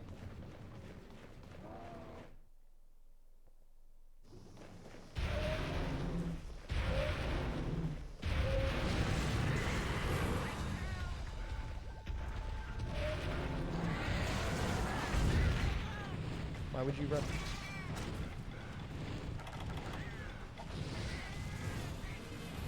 Can you make it at the start of G rank? I think you might be able to make it at G1. I don't know. I can't remember. I mean, you might need to fight a Yan Garuga, which I would assume you would need to be G2 or G3 to fight.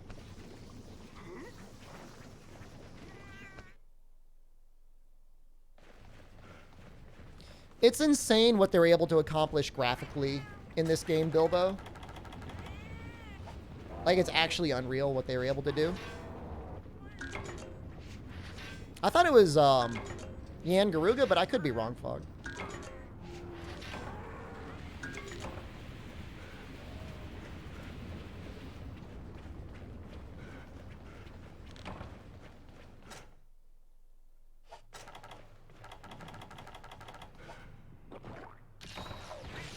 It's the Steve Zenogre event. Lol, Steve. Oh, fair enough.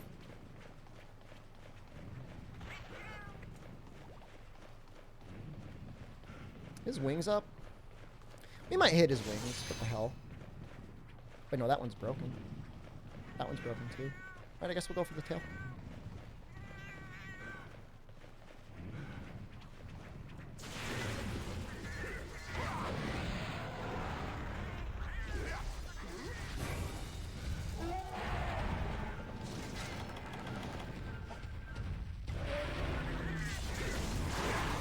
I don't think we're getting the tail. This is not going to happen.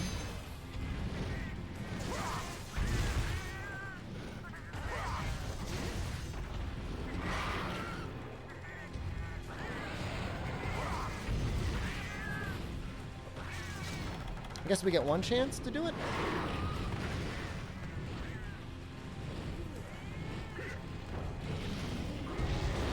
Excuse me?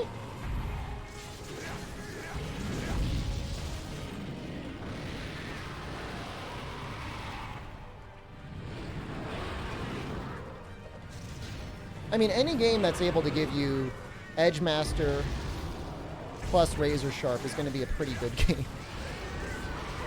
At least in the old generations, right?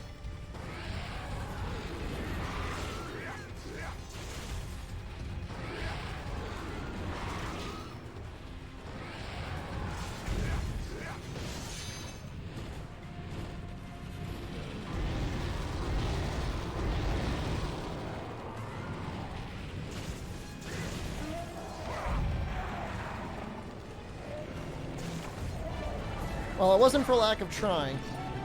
Again, it's not necessary, but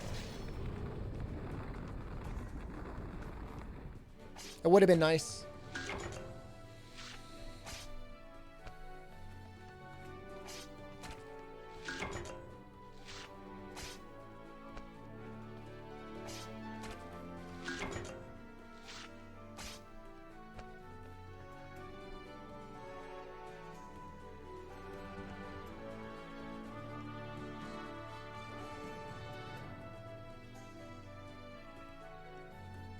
I tried the ice mod for World. I tried one of the earlier versions. Didn't feel like... The only thing I like out of it was getting rid of the claw stagger. I don't feel like the weapons need any sort of rebalancing.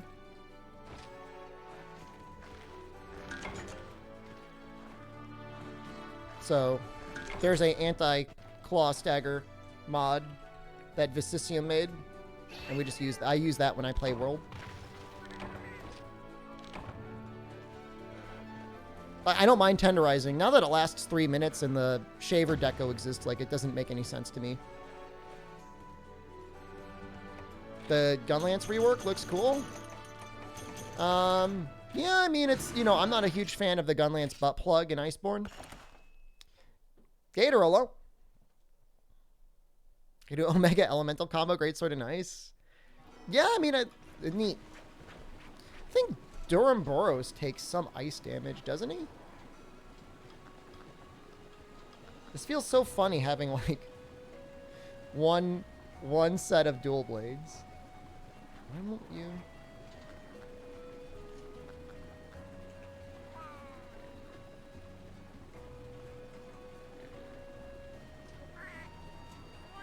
He's got a different name, though. It's like Dobo Belk?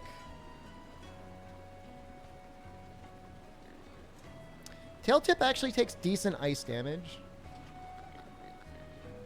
He actually takes as much ice damage as he does fire damage on his legs, too.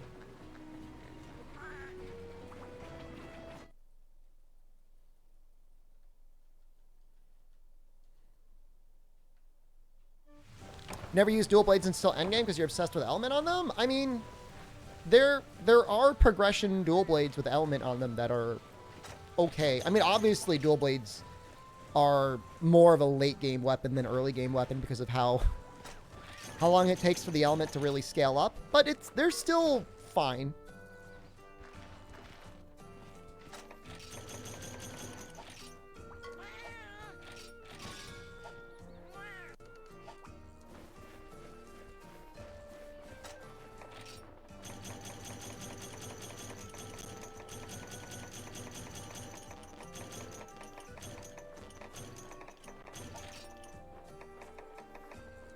Sure do have a lot of immature sponges. I just need more monster fluid from you guys.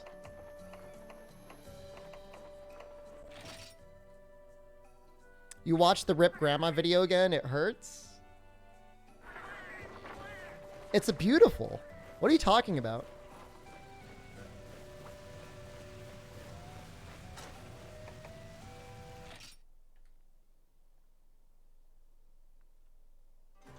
My feeling is, at least in this playthrough for dual blades, like, I know I'm using them the whole game, and I'm going to have to get the lower versions anyways. And it's, as long as you're not obsessed with having the absolute best elemental match, usually, like, 2 or 3 elemental dual blades cover everything. Like, these ice dual blades can actually be upgraded relatively early and feel very powerful. Probably the most time I spent on a set of dual blades that feel kind of useless right now are the dragon dual blades. Those haven't really done anything. Ice Pit and Guard Point and Guard Lance reloads is an awesome idea. Surprised Capcom never did anything earlier. That was Valor Gun Lance. Where do you think they got the idea from? It's in a game. It's just like tucked away, hidden. Valor Gun Lance also has like rapid shell firing, which I don't know if has ever been brought back to anything else though.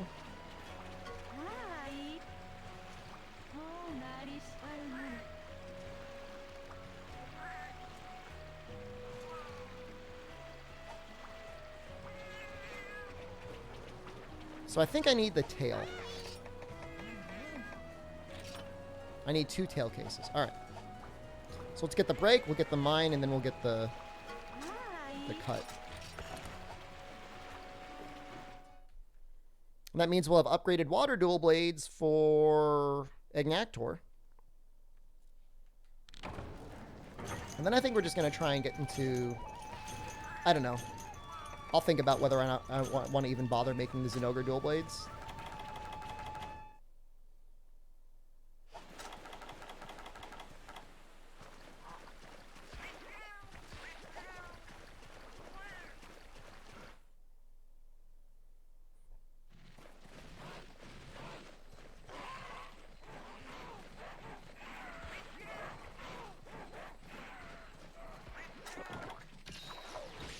Right, Dobo Belk.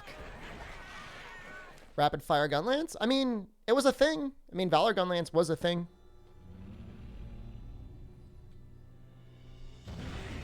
First snow came 100 kilometers from where you live. Shoveling season's coming. I've got a snowblower, so that has definitely improved my life.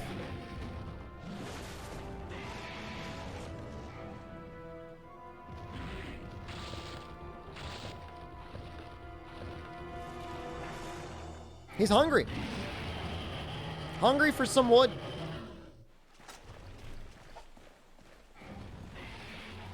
Favorite Monster Hunter game overall? I'm going to make a video on it someday. My least favorite is Generations Ultimate. That's all I'll give you.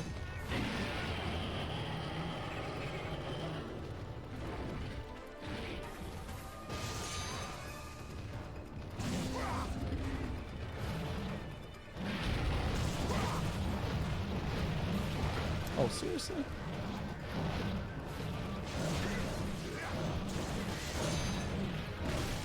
I'm not gonna make it. At least you know the least favorite. Absolutely.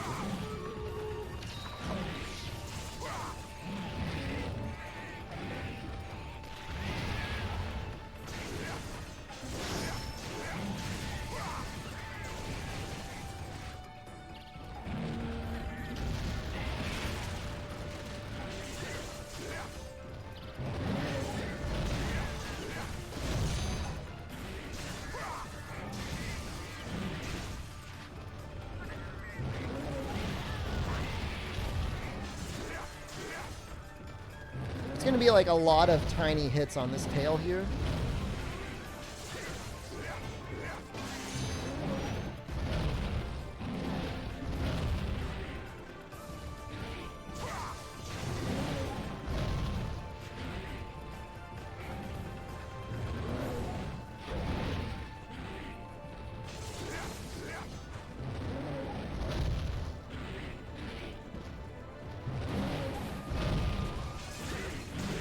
It's going to be really awkward if I get a trip and I end up going for the tail rather than the back.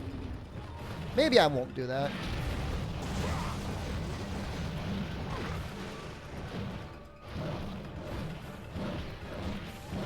That can hit me more than once? Little confused there. I thought after getting hit once, you're good. Is ice good on Durambros?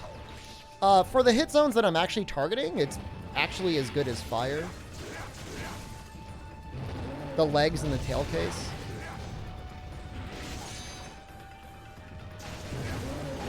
And I'm not going to farm up Fire Dual Blades from Rathalos because I'm planning on going Ignactor anyways. If I just wanted to kill him, Poison is probably the best to go for.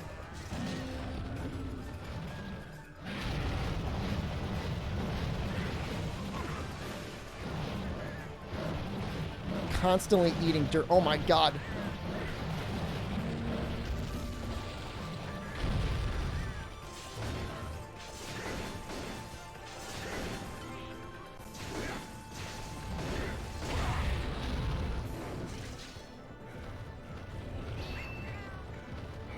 I gotta figure something else out for that tailspin.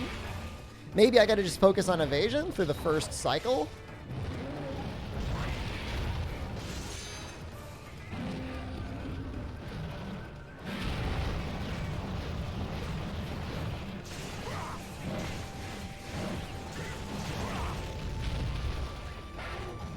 Alright, looks like I'm not getting to the tail.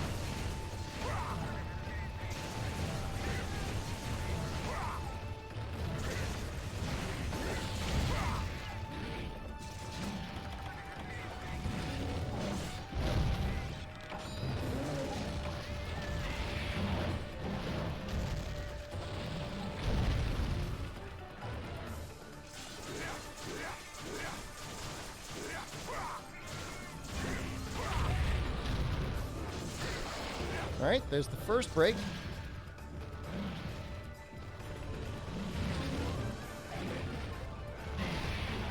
I think at this point, ideally, we just kind of like want to let him go. Do his thing.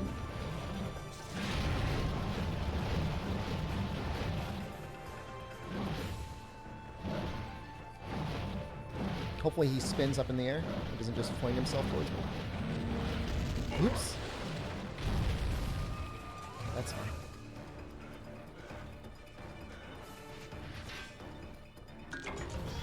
Alright.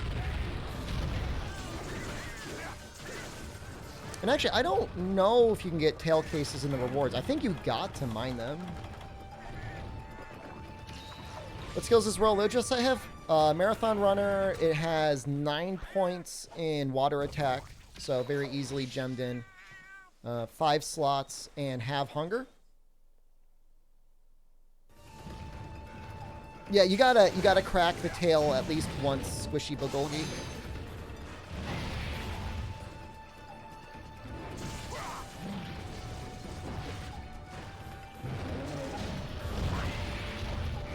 I mean, have hunger doesn't really matter that much. I guess if you don't really have, like, your cats on well done steak duty, or if you don't have the peddler DLC.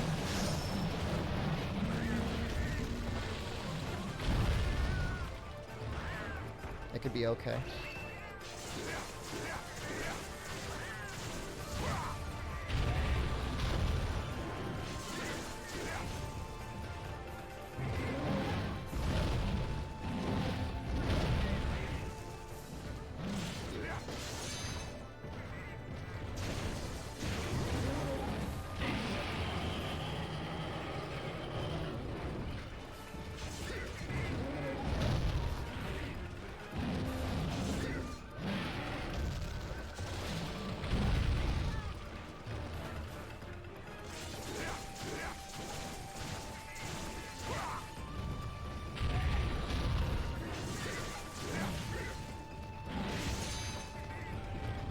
Yeah, I mean, well, energy drinks were also nice because if you didn't have any, again,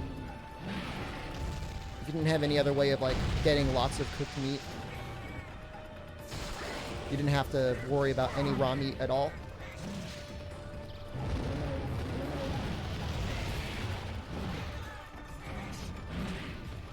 Actually, I don't mind the lack of the spin. You just get the poke attack instead, you know, and that's fine. That attack is fine. It accomplishes the same thing.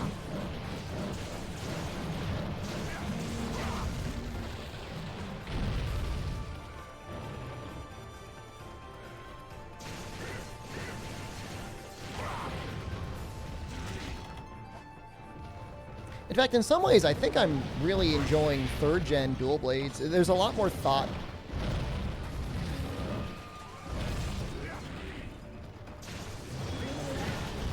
Like, probably my favorite move is just like this circle into stab attack.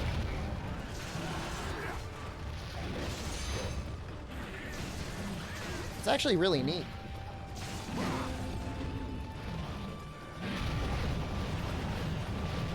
Oops.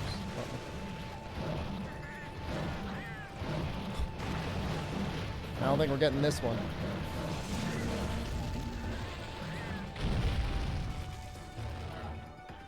Game is the best dual blades. GU.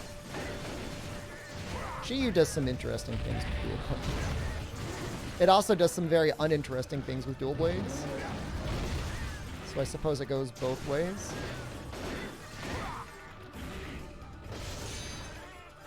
Oh, did I already break these horns? They look pretty broke. Oh, there we go.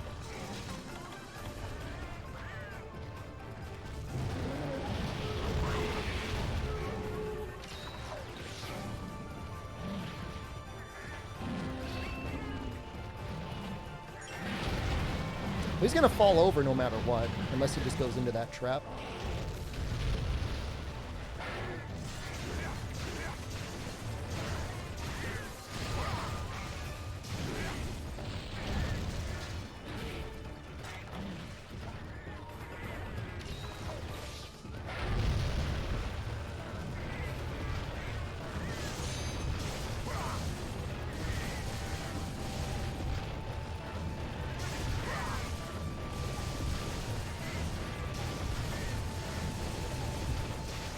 That's a lot of hits. That's a lot of damage.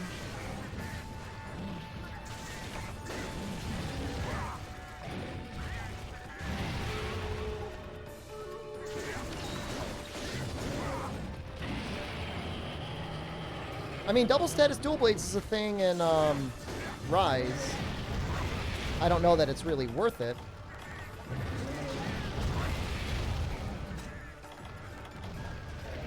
But it is a thing.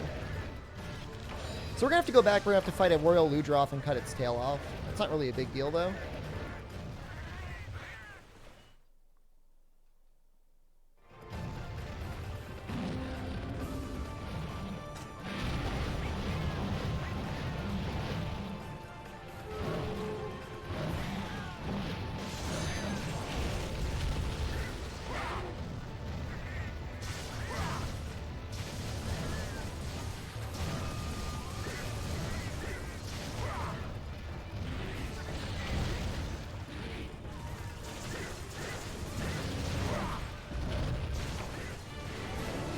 Dobo, thank you for your tail cases. You were very cooperative.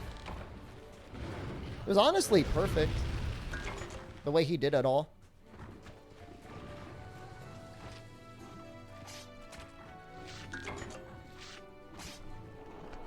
I think there's only one carve on the tail, right? There's one mine, one carve. I guess I should double check and make sure there's not two. Isn't the moss plate the rare? Maybe not. Yeah, Valor Dual Blade's getting rid of stamina as a thing is actually really neat. No, it's just one. I guess what's inviting you?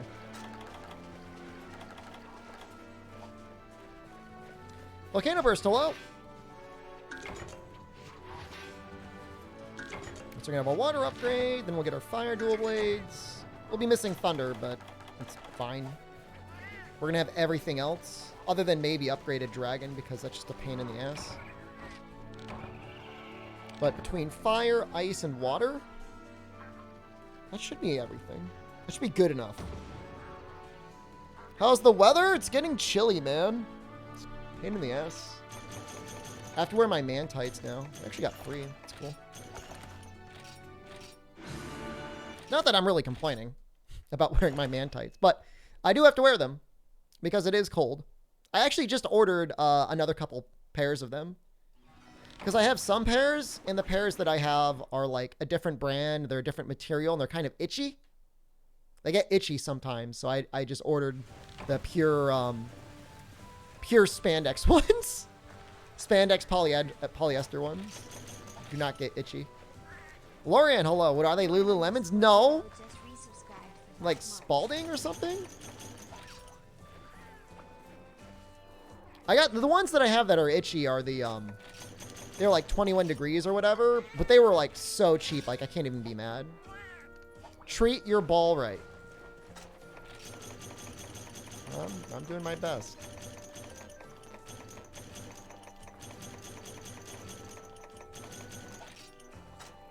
What state are in for being chilly percent? Wouldn't you like to know? You could come over here and kiss me? Too bad. Taking gander up my balls.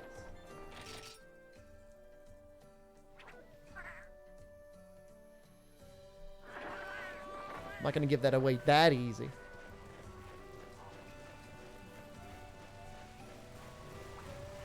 Let's put this away. Put that away. Okay. States are big stuff. That's true. If I were to go to a PAX, and not that I will probably ever go to a PAX again, but if I were to go one, I would go to PAX East. I'll give you that.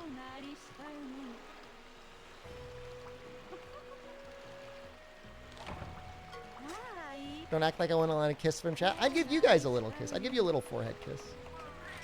I'll treat you right.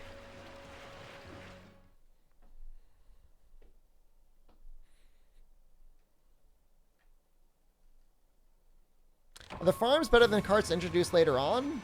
I wouldn't say they're necessarily better. They are more fun. Like, the farms are just, like, hyper-efficient, like, item generators. There's just, like, no personality to them. If there's a downside, the downside is, like, you feel like you're just menuing and you're not actually farming anything.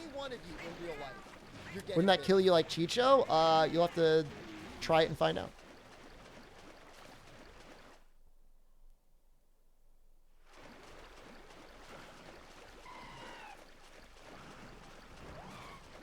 It's actually funny because I think I've carved like 4 Royal Ludroth tails and I've only gotten 1.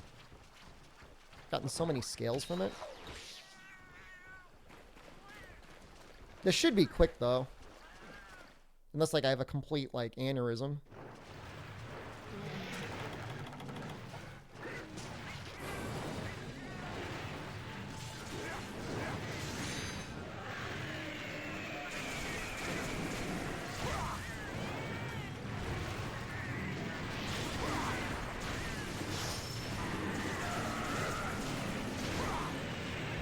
I mean, Boston Chinatown is worth going to Boston on its own. Doesn't have to be a PAX to go. Just go to Boston. Adong in. Adong's not as good as Boston Chinatown, but it's got some close replacements.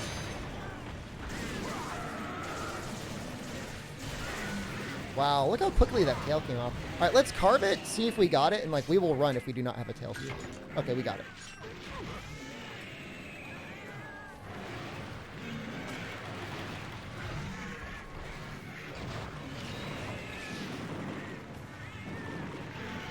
You heard QAnon? I said Adong, not QAnon. QAnon Bakery, where everything is half-baked. Get it?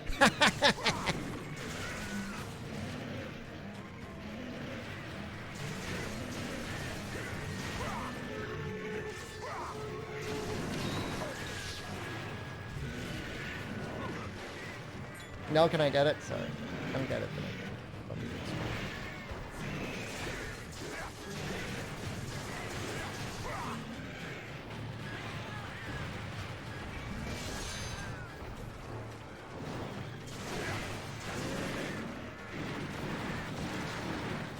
Turn into Shep Commentary, you get 1 joke per hour. You get one joke. I can only make one at a time.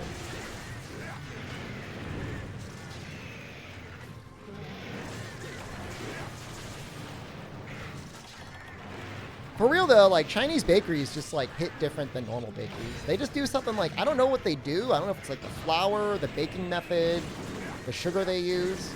Just a different consistency from like other normal baked goods.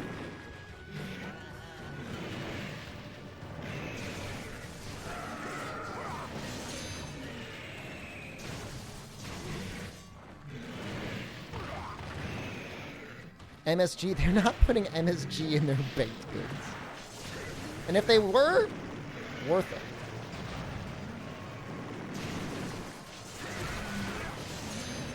Let's try and get the sponge.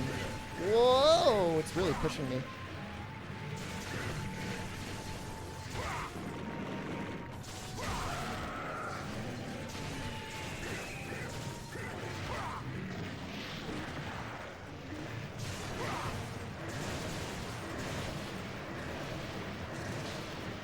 MGS?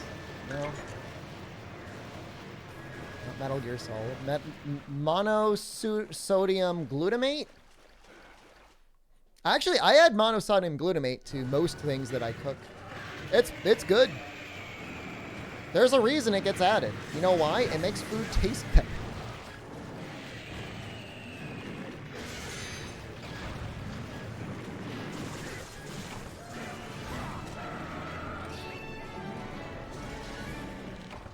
You never seen it in real life or used it? I mean, if you go to Amazon right now, you could order a 1-pound bag for probably like 2 or 3 euros, like a half kilogram pound a bag that'll last you like a year. You just add it to like meat or vegetable dishes and it just makes it have like a little extra savory taste. The food you make already tastes good. Well, maybe you've got good ingredients. It might make them taste better, or if they already taste good, then you may not tell a difference at all. It takes mediocre ingredients, and it makes them better. In the United States, we have a lot of mediocre ingredients because things sit around in warehouses for like 3 or 4 weeks before we eat it. What's the downside to it? None really. I mean, it's, you know, I mean, it's basically a salt.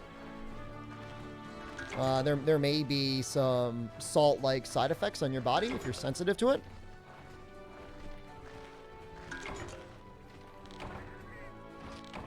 Go Go to Amazon right now, buy a bidet. I mean, if you don't have one.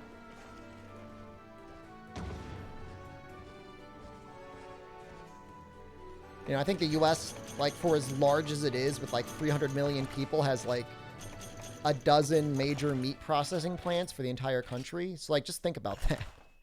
Think about, like, the quality control we're getting on our meat for the most part. It's, like, not great. Doesn't that generate mild addiction, though? I don't feel addicted to monosodium glutamate. I could go without it. I just usually add it because it tastes good. I mean, you add a little sprinkle. I mean, it's the same thing as salt. Do you get addicted to salt? I guess some people do. I don't necessarily feel addicted to it. I just think it makes the food taste better.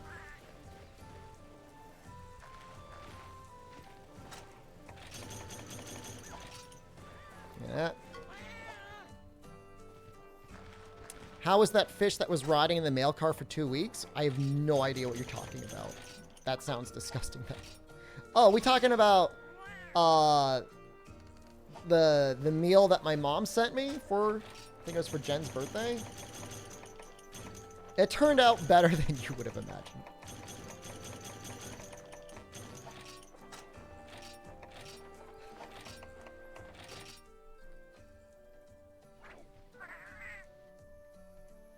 Yeah, I mean, so there was a guy, so the most quoted study for MSG having side effects was by one guy going to one Chinese restaurant and then writing a paper where he proposed the hypothesis that monosodium glutamate caused headaches. And they came to find out that after extensive studies of MSG, it does not cause headaches. And in all likelihood, the guy just had a mild shellfish allergy, and that was getting triggered by eating food at the Chinese restaurant. So I'm pretty sure that is the ultimate resolution to that study. Because, I mean, they study it, you know. I mean, they really went in. I mean, you know, they don't, if there's actual negative side effects, like, you want to know.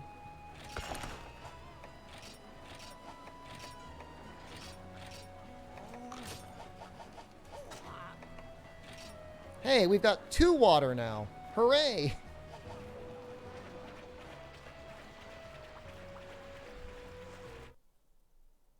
We got a meal for Jen's birthday? She had a good weekend, man. Like, my mom sent something, and then I got her food. There was at least 2 meals. It might have been 3 meals, because I think I split the meal that my mom sent us into 2 meals. There was, like, she had, like, seafood and steak 3 days in a row.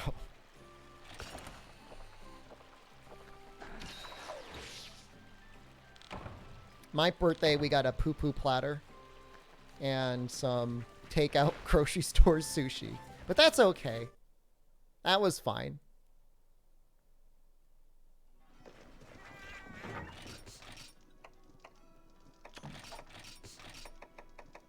It's good enough.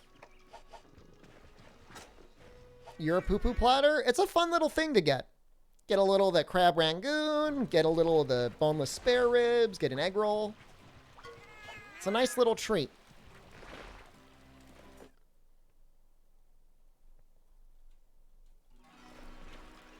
Uh-oh. Game? Oh, I hit the wrong button. No, it's trying to connect to online ad hoc. No!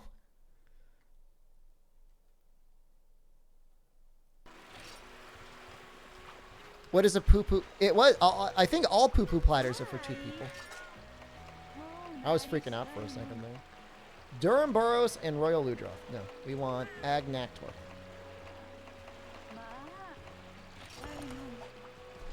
And then, what if I connected to somebody? Oh, it'd be so fun. I'd be like, hey, buddy. All right, let's see here. Agnactor requires...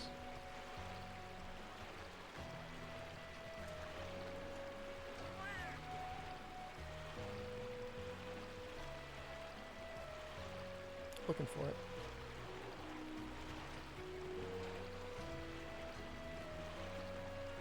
$140 raw, 25 fire versus...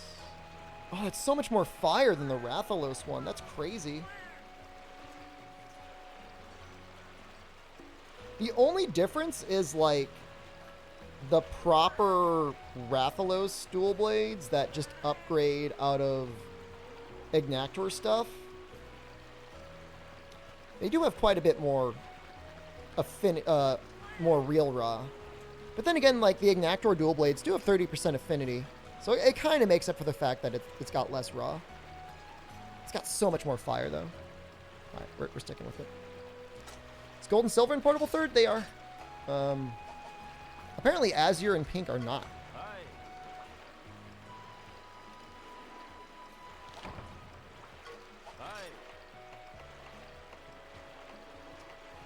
So that's neat. Make gold and silver dual blades? Nope. We're going Ignactor.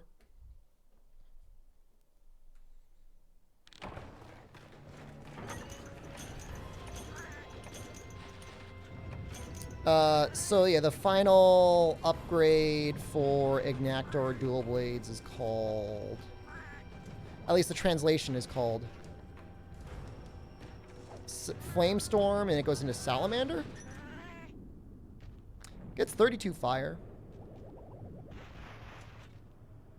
And it just has better sharpness than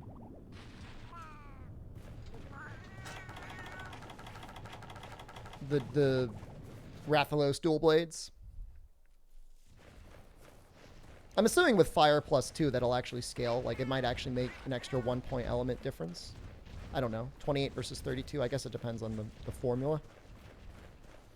Surprised you Azure and pink or not? They probably were like, we've got enough. We have enough Rathalos and Rathian with gold and silver.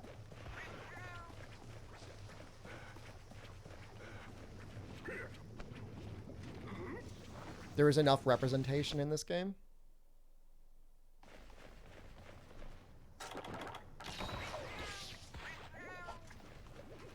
But yeah, I'm impressed by these weapons. 175 raw, 22 water. It's pretty good.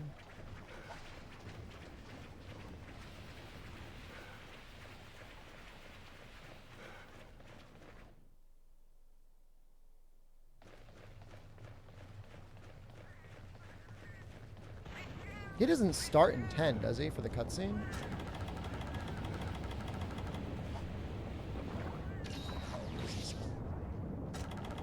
Salamander's better. I mean, they're both usable. It probably depends on what you're fighting. Like, I would assume for Lagambi, probably the normal, not the normal. It's not normal. Rathalos dual blades are probably better. It also depends, like, your armor set. Like, if you've got Razor Sharp and Sharpness +1, then Rathalos might be better. If you just have Sharpness +1, then Ignactor is going to be better.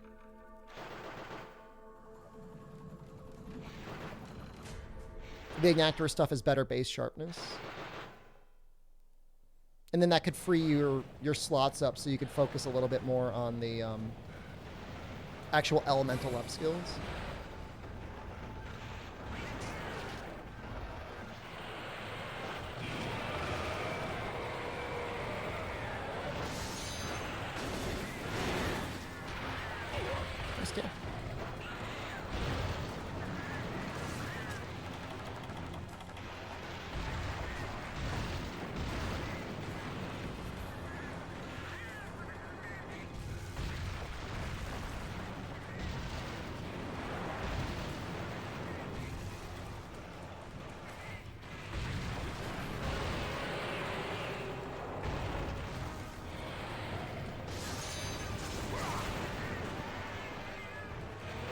Think there's gonna be a monster game with all the monsters on it one day?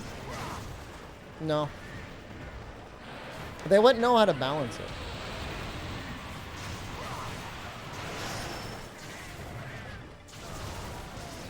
Like, what are you gonna do with all those monsters?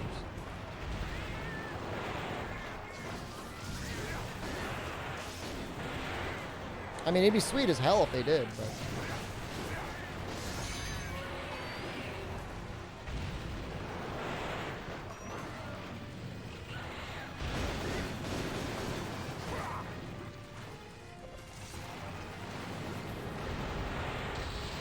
Oh, I don't remember him pulling back into his chest like that before.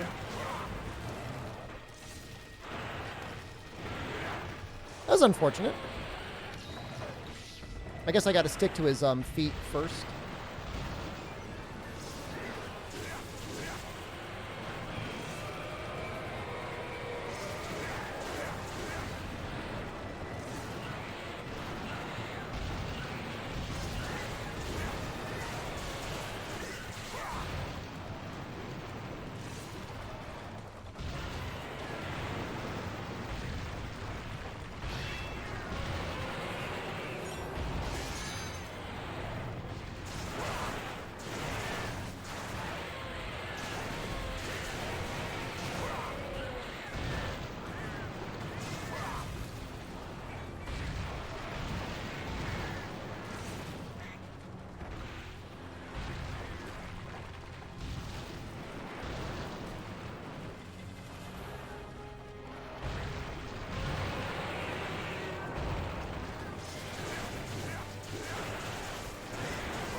Investigation Decoration Farm-like world would be so varied.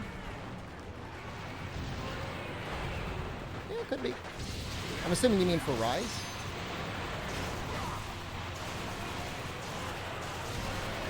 It'll be interesting if that's what they do in Sunbreak. If they just make everything RNG just to really, like, double down on increasing some sort of an endgame.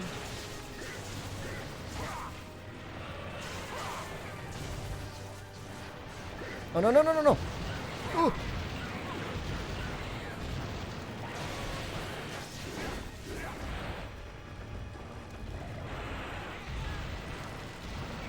Oh, for a game where all monsters included? I mean, there are games that have lots and lots and lots and lots of monsters. Monster Hunter Frontier, I think, has the biggest monster list in any game ever. If and when it ever comes out in a playable private server state.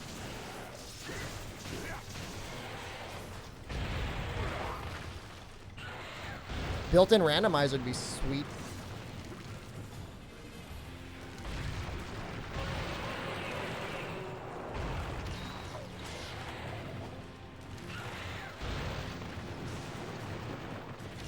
Procedural endgame. I mean, things like Hunter's Road and stuff like that are really cool. I mean, the concept of like a procedural unknown monster that just like randomly uses the movesets from other monsters, that could be interesting.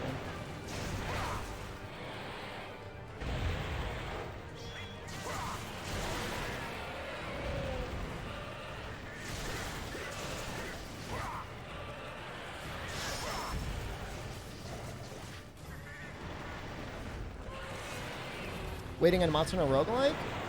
You would think with the success of Monster Hunter World, we would have seen a bunch of copycat teams out there trying to recreate the game.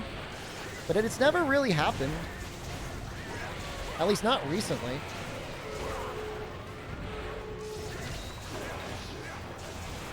You know, Ryozo's gone on the record and said he hopes to see other copycat hunting games in the genre. You know, presumably he feels some sort of ownership and pride over the hunting as a genre in general. Dauntless tried? We don't count Dauntless.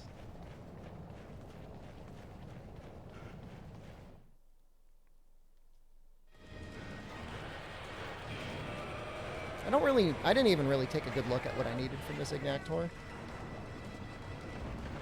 Token is like maybe as close as we've gotten to something that's good.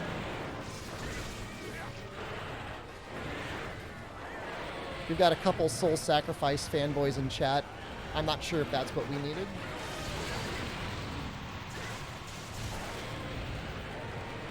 I respect it for what it is. It's got good music.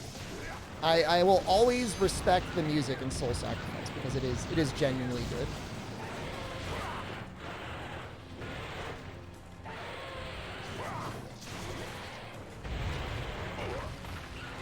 What's the Dauntless bet? It's got something to do with me getting early access for Sunbreak.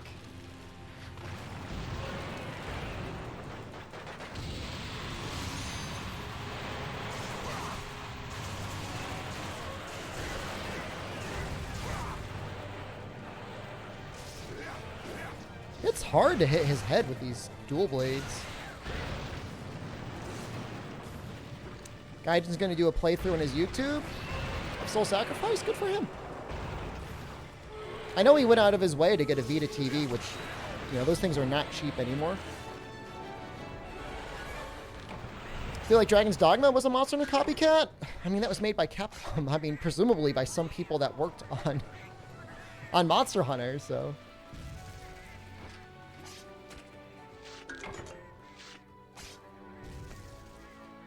What's wrong with Soul? There's nothing wrong with Soul Sacrifice. It just doesn't...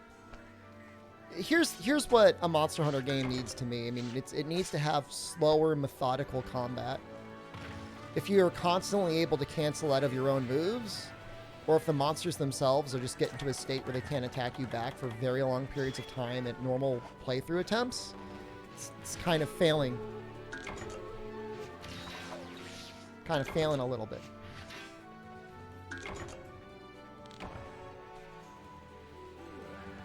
Let's see here. So, Twin Flames, not Twin Flames, Flamestorm. 4 shells, 2 hides, 2 fins, 4 scales. That's not bad. We need to make the Jaggy Shotel, which comes out of the Yukomo blades. We actually need to go all the way up the Shotel. Isn't Soul Eater similar to Monster Hunter? I don't know.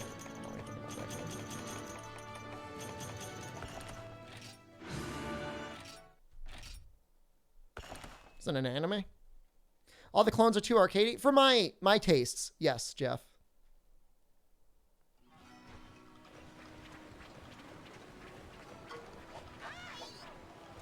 Hello?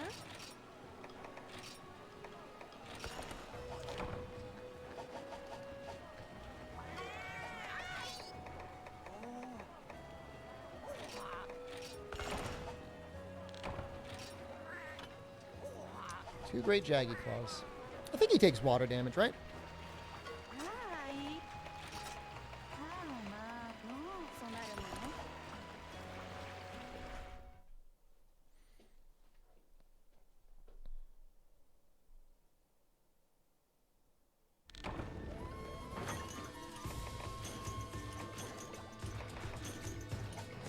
Not that it really matters with like 175 raw against the great Jaggy, but...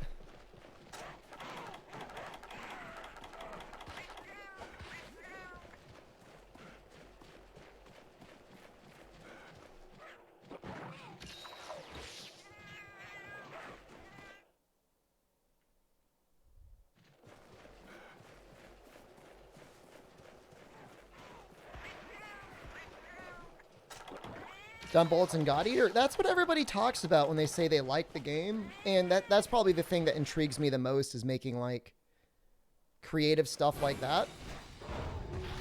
I gotta go through the rest of the game and I don't want to do it. Maybe if I just started with God Eater 1, it would be okay. Maybe one of these days. We'll try a playthrough.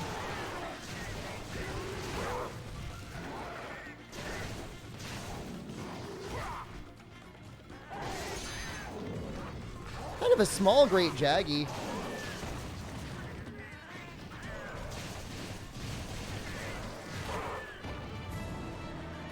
Imagine if I was a God Eater streamer instead of a Monster Hunter streamer. Yeah, I would still have a day job.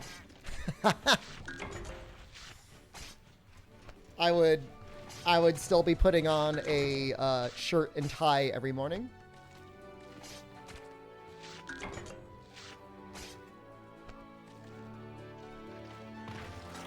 That's reasonable, I guess.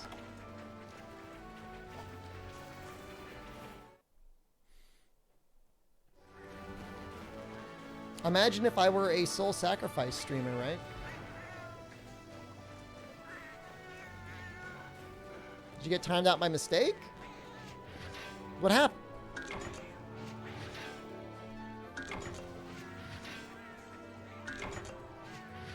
I mean, I don't mind fighting 2 guys at once. That sounds like that could actually maybe be fun.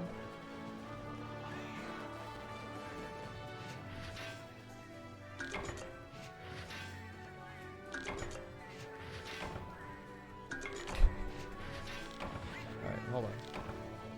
Alright, okay. I'm pulling you out of the water, Wops. I'm pulling you out.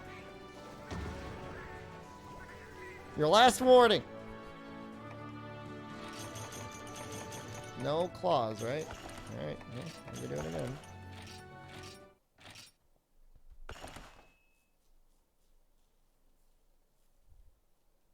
What's the name behind the names Texas and Miguel? So, we've done a number of full Monster Hunter playthroughs. And on our most recent challenge, which was the all credits challenge, the first Palico that we hired that we ended up using was named Miguel.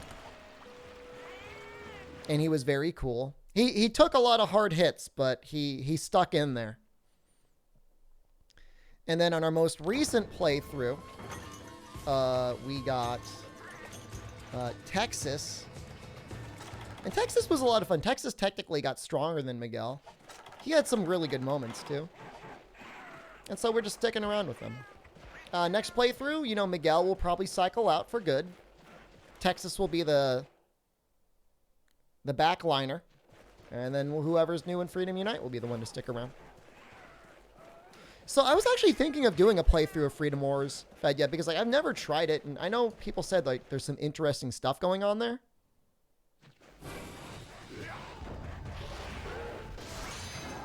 In Monster Hunter Freedom Unite, you cannot name your cats, so you just kind of got to go with whatever they're named.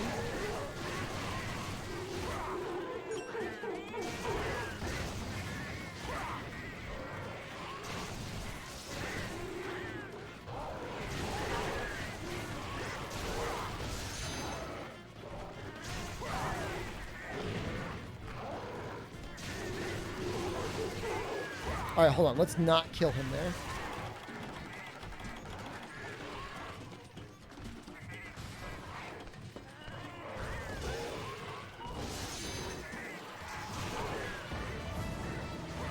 Texas did not rescue me from my own hubris against a cantor. It's true. I mean, Miguel single-handedly had the most important moment in any of these challenges. Texas did help out quite a bit on the Fatalis, though. He used a lot of large bombs. Well, they're being really stingy with these claws, huh?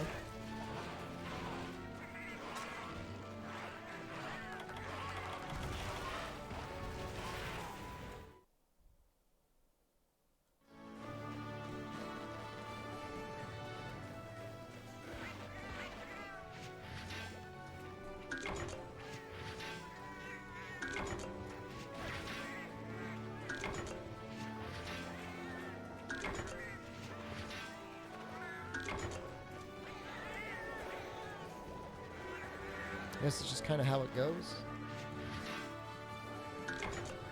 Which Elder did Dragon to Miguel kill? A Cantor.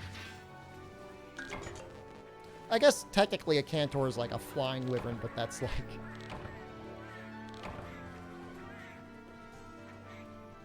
You can't capture him.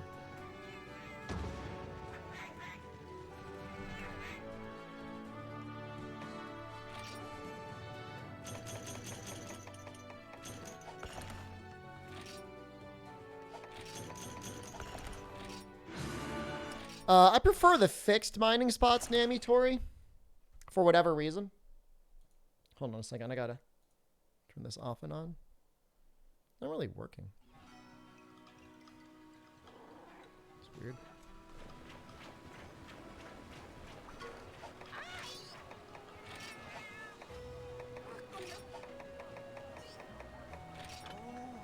Still need one more. Wow. All right, fair enough. If Lao can be an Elder Dragon, then so can a Cantor. Yeah, whatever the hell Lao is supposed to be.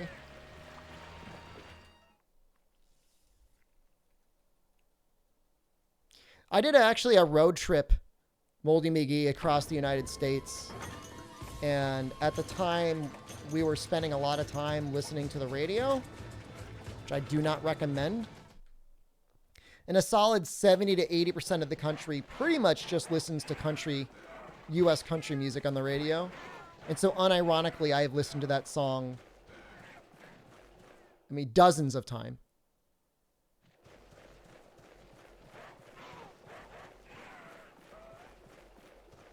It's kind of hell. It's kind of hell driving cross country. There's really a whole lot of nothing. Like, I know the U.S. may look like a large country, and I guess in some degrees it is, but like a lot of it's basically uninhabited. Just farmlands or nothingness.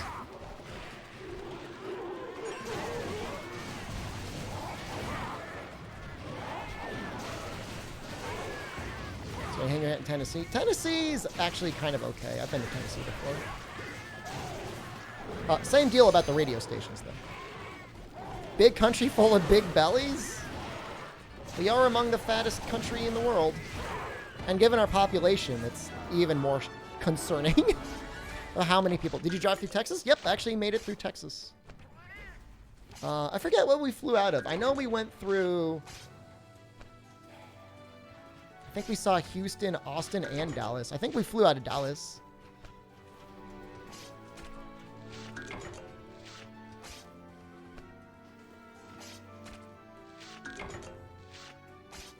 Texas is the worst part of any cross-country drive? I don't know. I didn't mind it. I mean, it was the end of our journey. We were flying out of Texas. You know, if you're talking about too much state, I would like to nominate Florida. Too much Florida. Get rid of Florida. Texas can stay.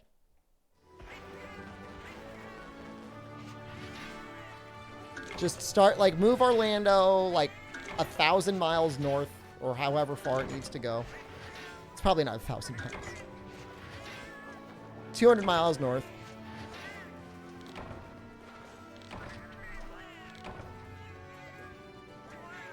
I don't know. Austin seemed okay outside of the absolutely rampant homeless population, which makes me sad. Hooray.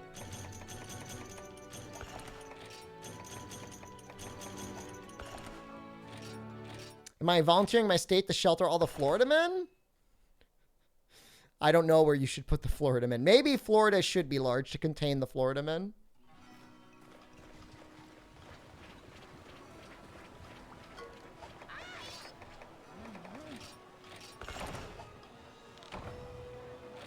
Okay, I think we need to go to the leaders' shotels.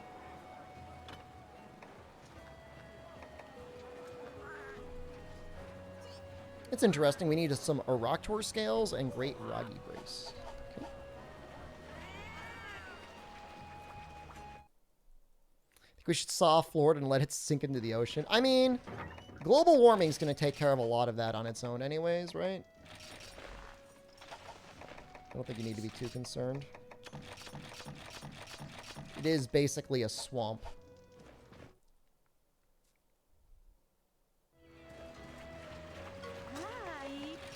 Surprised we actually still need more Froggy.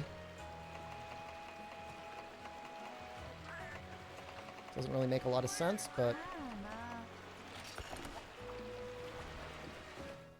Let's help global warming sink Florida. There's some nice people in Florida. There's some nice things to see in Florida, too.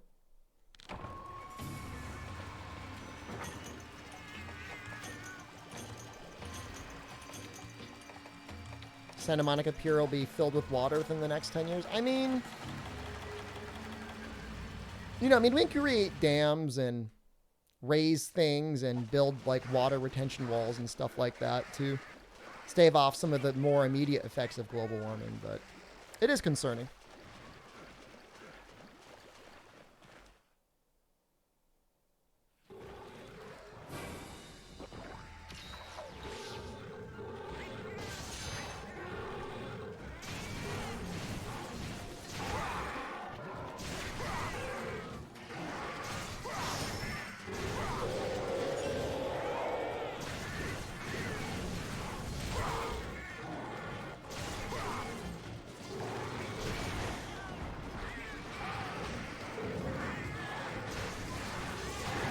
I mean, I've been to Florida personally.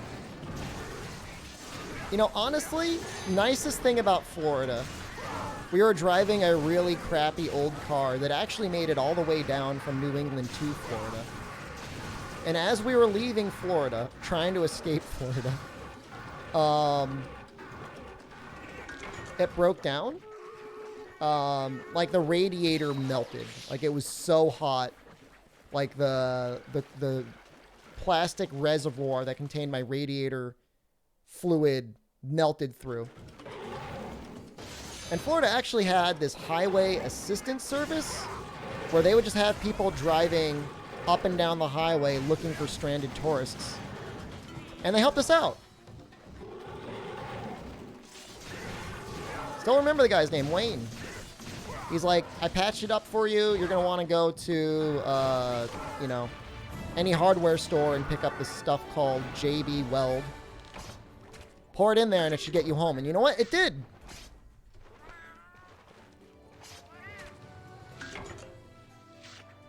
So thanks, Wayne. And thank you, Florida. That was a Florida man. That was a good Florida man that helped take care of us. Same thing happened to you in Connecticut when the muffler fell off on the highway? Well, that's good to know. Oh, Wayne was a great guy. Yeah. Yeah, showed up, helped out, gave a little extra instructions, and we were on our way. He didn't try to get you to do egg in the radiator? What does that even mean?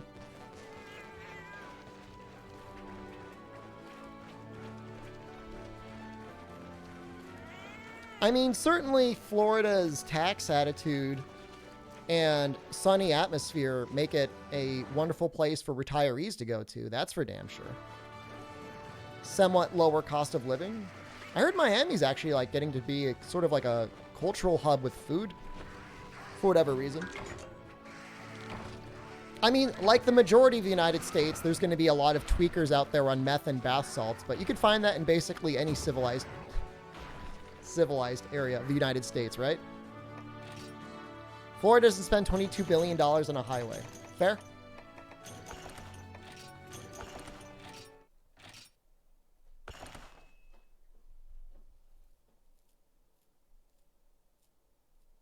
You put egg in your radiator and the heat causes it to congeal to seal your leak? That sounds like very much of a temporary solution. I think Wayne hooked me up with a better advice than cracking eggs into my radiator. Guys, for Dragon, maybe we'll just go sword and shield. We got a rusted sword.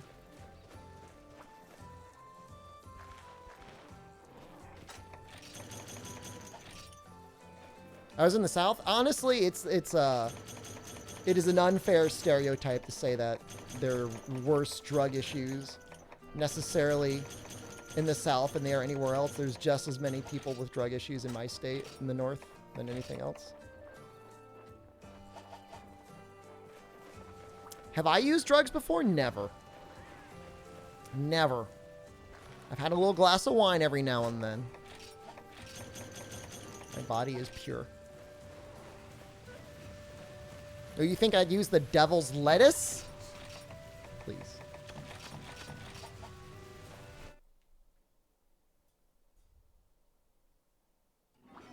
There's probably like a little Aroctor quest, isn't there? I use MSG, yes. Painkillers? No. Every blue moon I'll use a like an Aleve. I got some joint pain. I've never taken a Tylenol. I take an Aleve from time to time.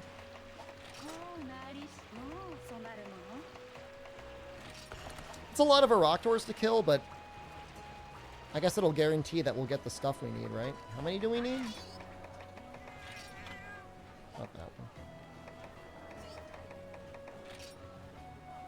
2? We only need 2. You know what? Let's make this a powder stone.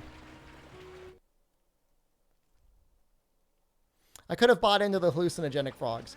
Actually, fact.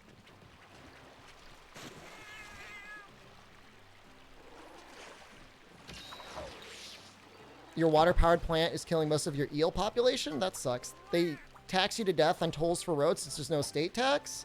That's a good thing, right? I mean, should the people that are using the roads pay for it? I mean, I know everybody else indirectly benefits because of, like, you know, Amazon and, like, home delivery, but, like, let those companies pay for it, right? NSA ID limit?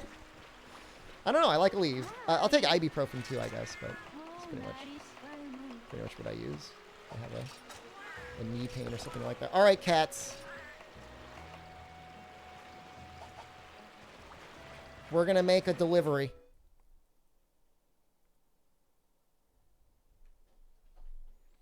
We're going to get a powder stone. What's the most Florida man thing I've ever done? What does that ever even mean?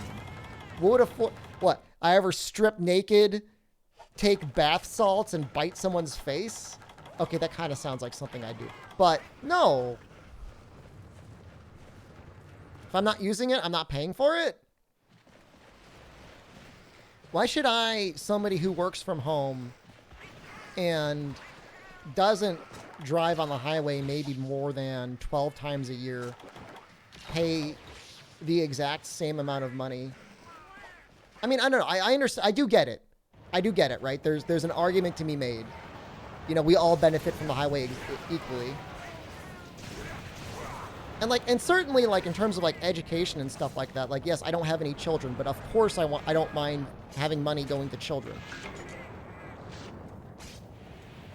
But if you're somebody that drives like, you know, 200 miles round trip on the highway every single day versus me who like drives like maybe 100 a year, that's a little annoying.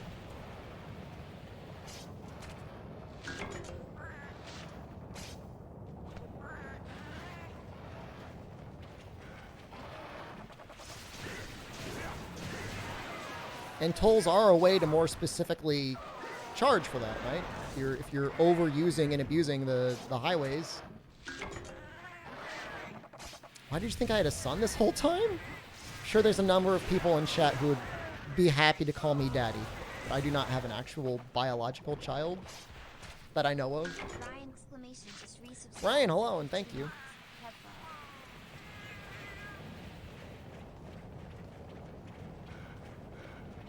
If I had a son, I'd bring him on stream sometimes. Probably. I'd probably show off the little potato. Adopt us? No way. I'm not paying your child support that you know of?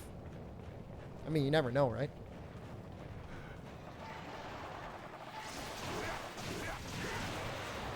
Did you really expose them? I mean, if they're a child, they don't know how to read.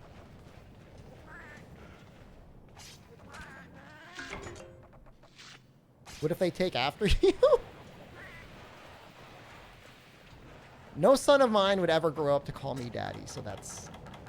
Already I'm safe. Oh, wait, did I forget Pro Transporter? No! We should be fine with Marathon Runner. I believe in Texas and Miguel. I believe in them.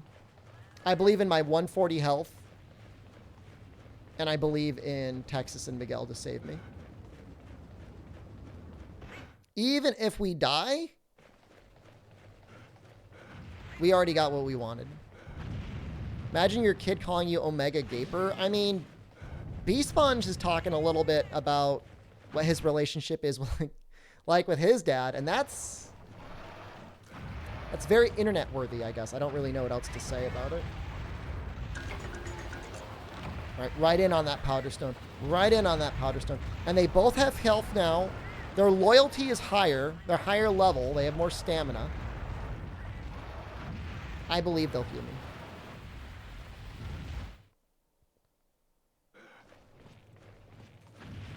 My kid will only know how to call me NA champ.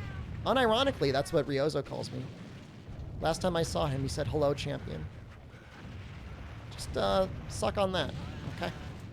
Put that in your back pocket and think about that. There's a heal. We got one. We're going to need that. We're waddling now. We are not moving fast.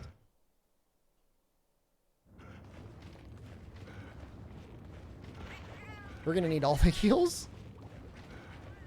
I'll probably get another heal. They'll probably heal me again. I could see it. Stay away. Oh, it's so slow.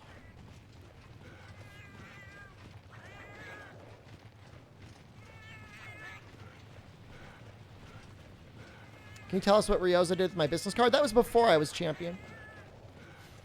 I don't blame him for doing that.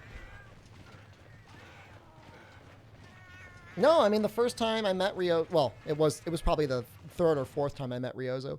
The third or fourth time I met at Ryozo at the 2018 NA Monster Hunter World Championship, I gave him a business card and he just full on, like, barely even glanced at it, just stuffed it in his pocket.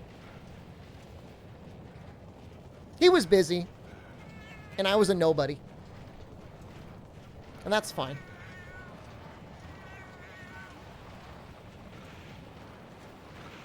But then I won the championship. And then I got fourth in the dream match. And the next time he met me, he said, "Hello, champion."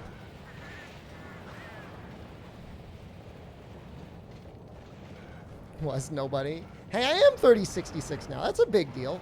All right, we're going to need probably one more heal out of you guys. They could do it, though. Is it going to be Texas or Miguel going to give us that heal? After he became champ, you wish Ryozo gave me his business card so I could stuff it? No, I'm not going to do that to the guy. I respect Ryozo very much. I love his video game more than anything.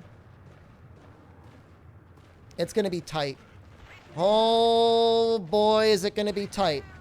Oh, it's going to come right down to it.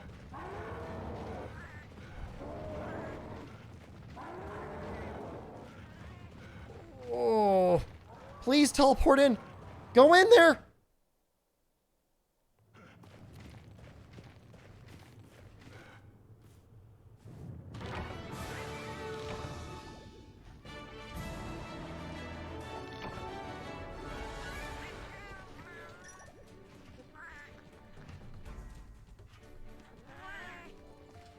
If we spawned on this side instead by going the other direction, we may not have got there in time.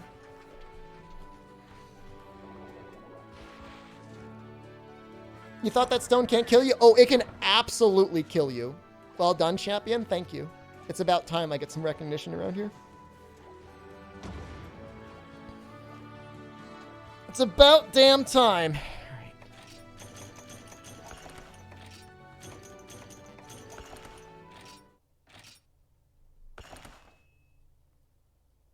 What monster am I at?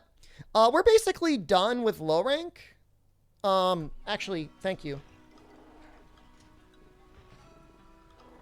Whoa! Oh, wrong one.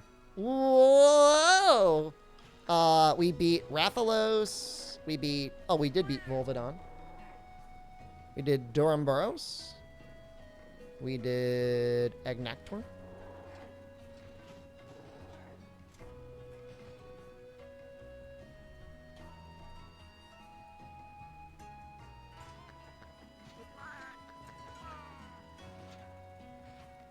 Oh, I guess Cephalos is here. We didn't really go through the portable third monster list, small monsters, because I don't really care about it. All right, leaders, show tells. It's funny, actually. Your attack goes down. You go from 150 to 140. You get a lot more green sharpness, though. Okay, so we do need a fin. Do you have to kill all the small monsters too? Maybe. What's the best way to get fins? Do we want to capture? Let's see here. Agnactor.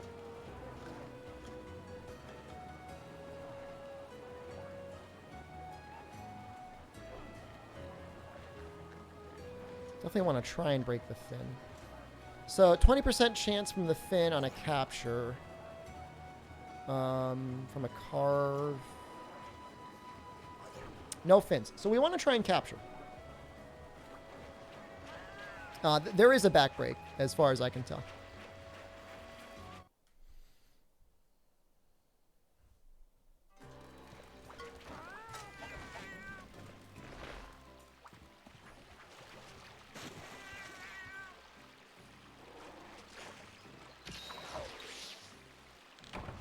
I love this facial hair this character has.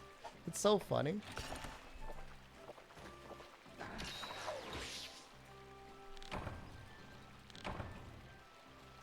It might be a quest reward as well. I'm not quite sure. But yeah, basically we got to go for what? Leg breaks and then just go straight to the back. We don't need beaks or anything, so...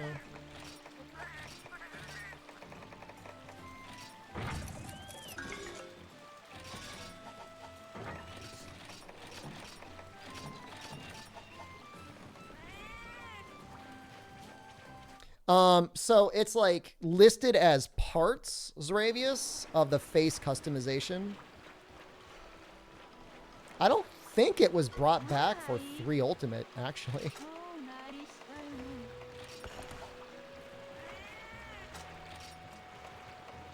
Oddly.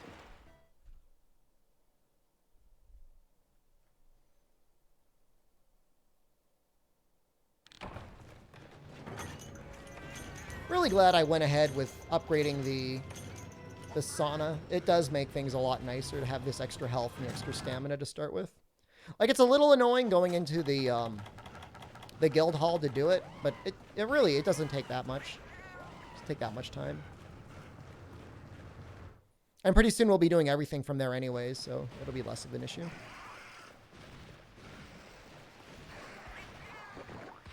The funniest thing about the character customization is, like, yeah, it got us this rad old man beard, but it also gave us, like, super crazy, super large eyebrows as well. Like, that's maybe the silliest thing that we got out of it. Hey. Hey. There you go.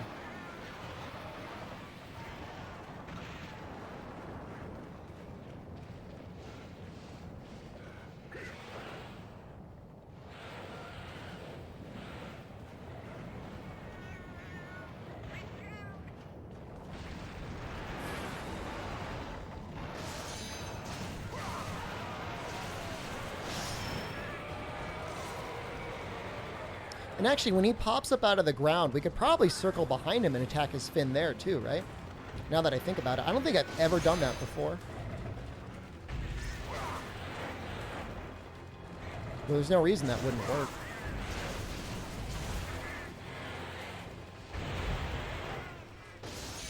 Oops.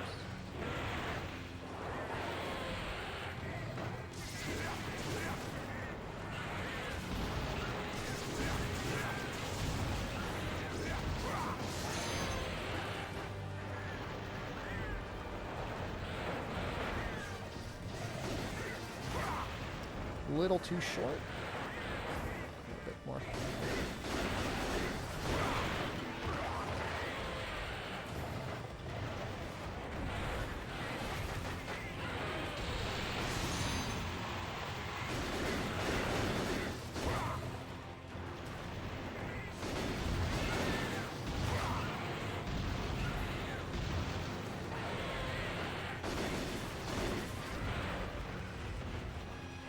So nice having Marathon Runner.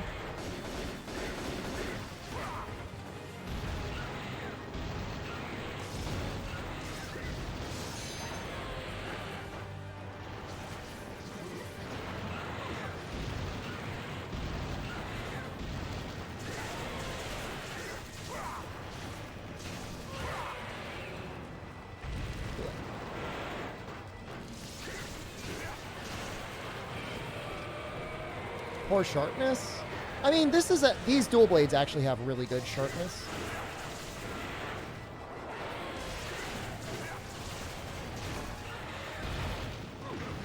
I say as I go into yellow.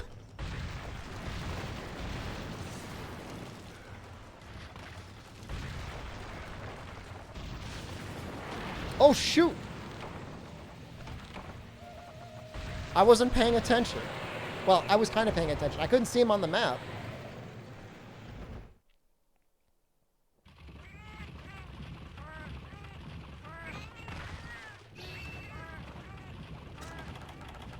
I was too focused on getting rid of the fire blight and not focused on, like, getting chomped. Why is this guy not included in the next games? When is the last time we saw him? Was he in Generations? I don't think he's in 4. Maybe they just think his body model is too hard to, like, get working with, like, ledges and stuff. In GU. It's probably got something to do with his body. There's a chance we'll see him in Rise. It's not impossible. I wonder if he went to 5 or if he went... Oh, there he is. He's just right here.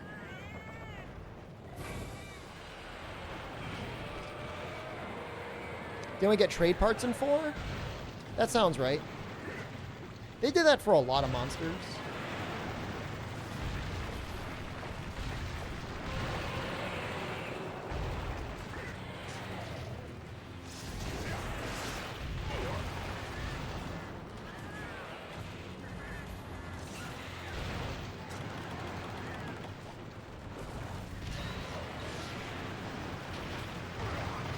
I mean, I guess this set is pretty weak to fire, so I guess I shouldn't be surprised that I died, and I haven't really upgraded it since I got basic armor spheres.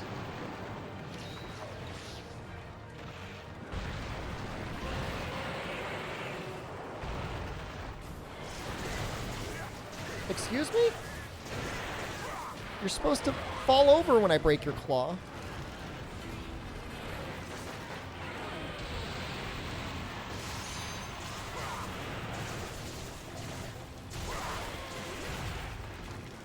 Great.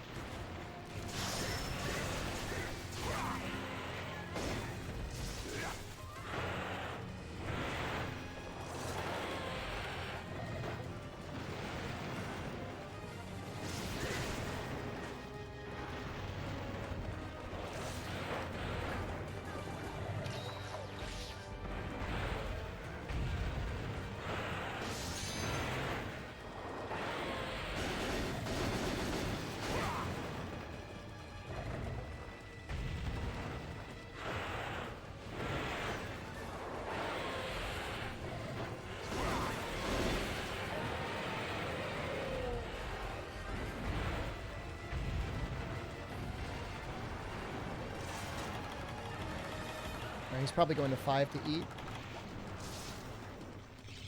Hope we get endgame and Sunbreak. Forget any specific monster? Yeah, I'm right there with you. That is my desire as well. You're surprised Hunter doesn't do the flex after a potion in 5th gen? I agree it adds a degree of strategy to consuming recovery items that is missing without it.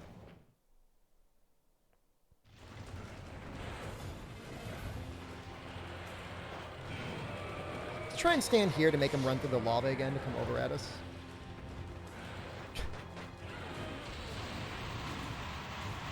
What are you aiming at?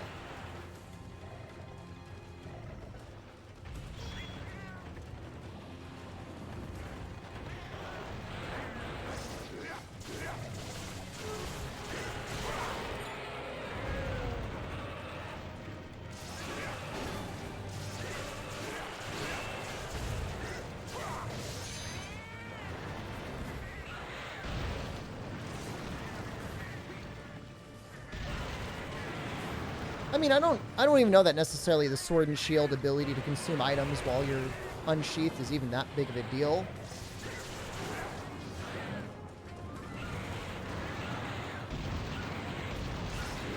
Given how quickly the weapon and many other weapons like it sheath anyways.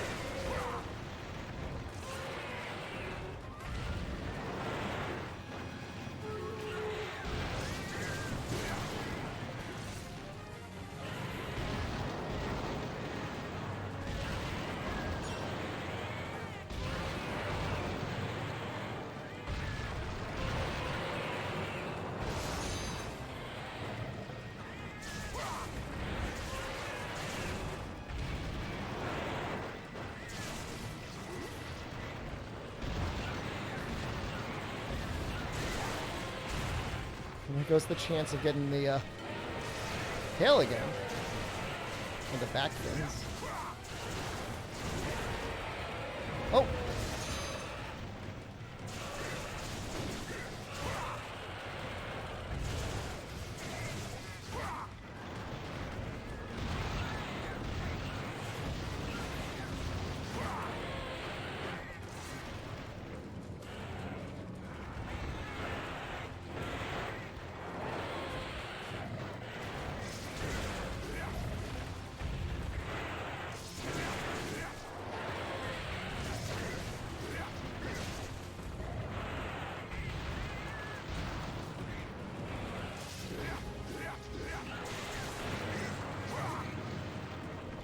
Please.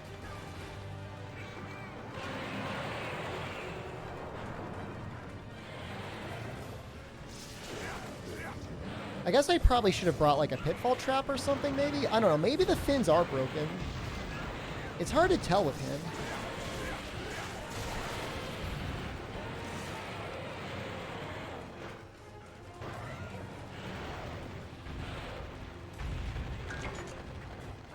Well, that doesn't look like a limp, does it?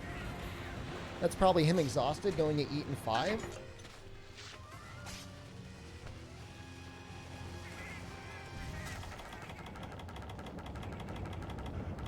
We'll bring pitfall traps next time.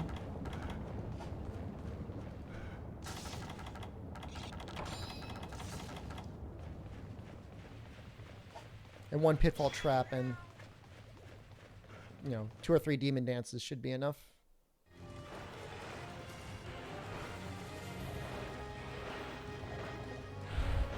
It's your coworker's birthday the other day, and all he said he wanted for his birthday was for me to say, "Oh no! Our table! It's broken!"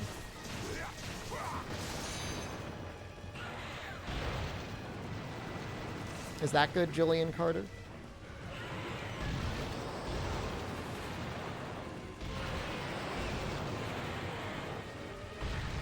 Is that a wrestling thing? I'm assuming that's a wrestling thing. Is it a sex thing? I mean, it could be a sex thing. Oh, God. Renopolis, man, have some more chill.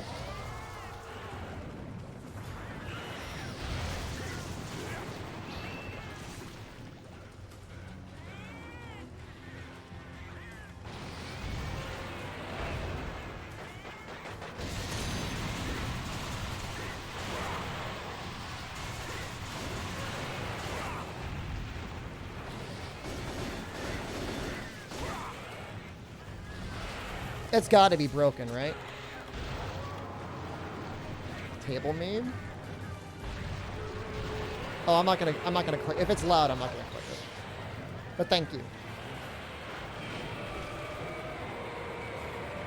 I really haven't seen the video. I'm serious.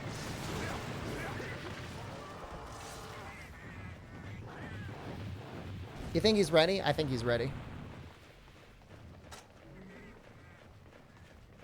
He has to be. I cut the tail. The fin's got to be broken. We broke all the claws.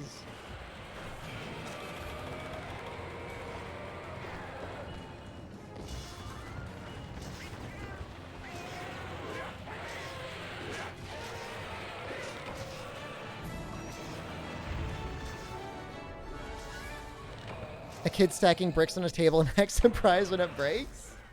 What do you think is going to happen?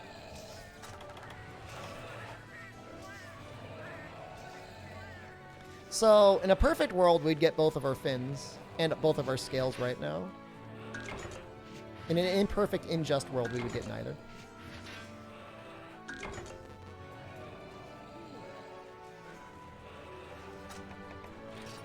That took a little while, but I guess we did cart once.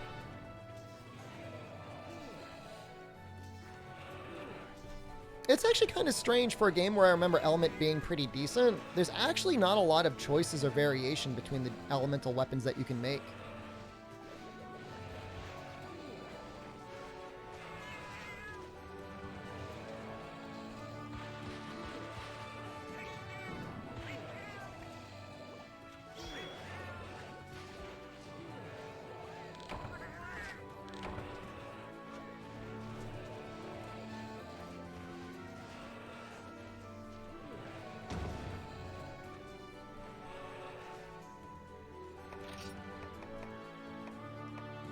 We got 3. Wow. Hopefully one of the cats got a scale. I think we're actually 1 scale short. Oh, God. All right, we'll just do a kill. I mean, we'll just focus on killing. I mean, we don't have to break anything. Which, I mean, fine. Yeah. That's ridiculous. That's actually, like, That's actually funny. That's not even. It's just comical. That's comic relief.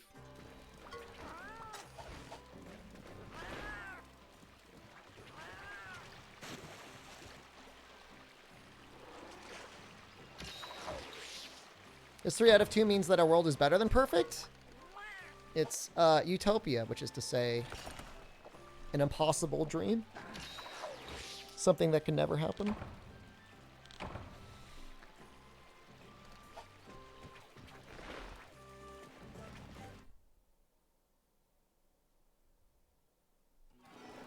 I mean, I'm pretty happy with that. I'll take that. Ai.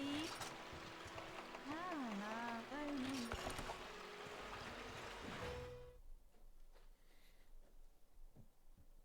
I mean, just needing to get a scale is not...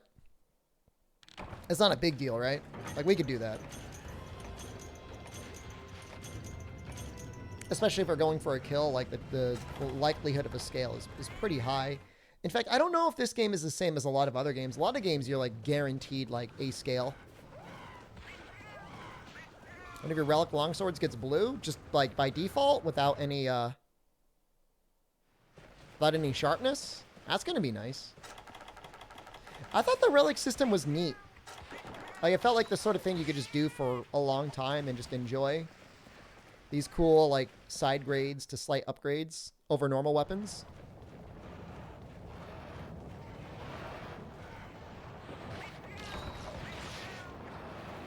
No, I didn't need the beaks. I needed the fins. I got three fins when I only needed 2.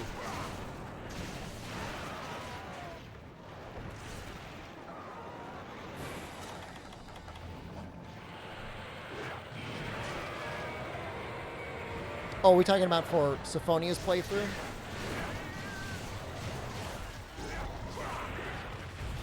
Oops, actually rolled into that.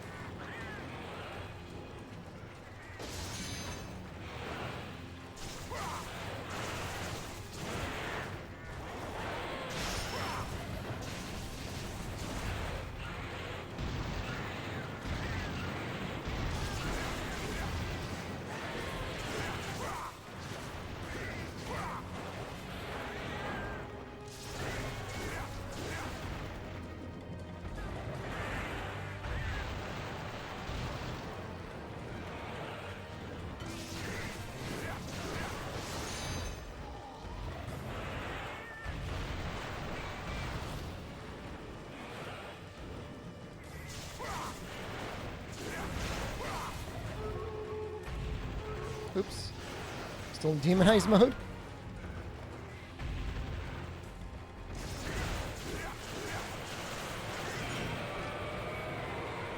The gore stuff in 4U is just insane. Like, his preferential flagship status in Village is just, like, somewhat overdone. Like, I mean, good for him, right?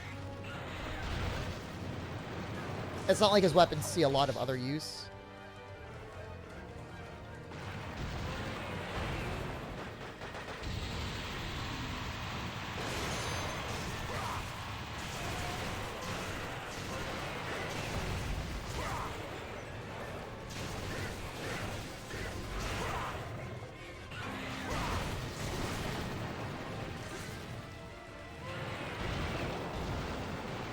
Chaotic gore weapons are cool. I guess in 4U they're actually also super usable with how many apexes you fight. Shame it feels like you can't really use them in GU without using like that one hunter art skill that infects you, right?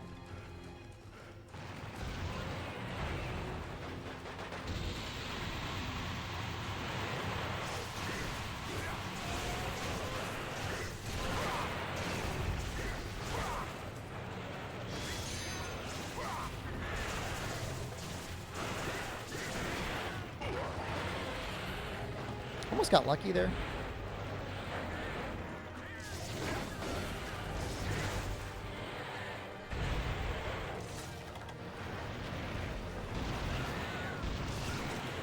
Valstrax's weapons are also cool.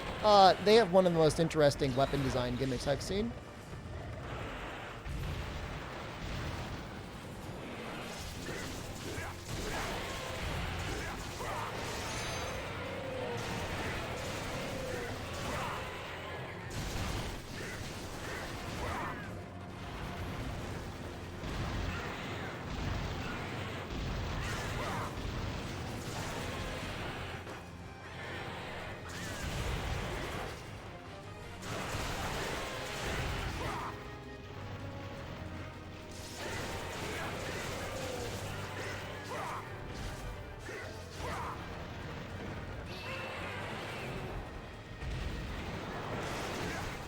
So Frontier had different weapons with different weapon lengths. And I'm reminded now of the time I was able to make long dual blades. I think they were the Espinoss dual blades. The Zenith Espinoss dual blades and how nice they were. Just like never worrying about my micro blades not reaching.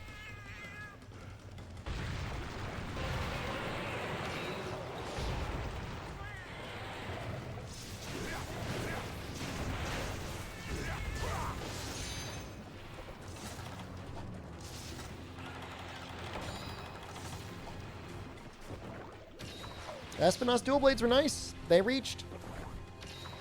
No micro problems anymore. Oh, he's eating. Do different dual blades have different hitboxes? Not really in any of the mainline games that I'm aware of.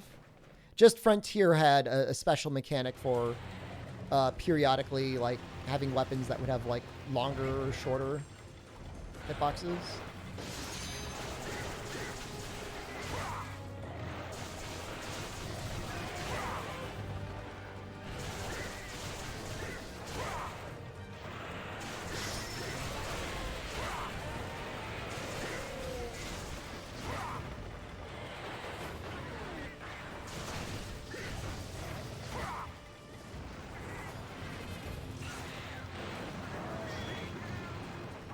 I hope he does his dumpy roar. I don't even know if he can do it while he's exhausted.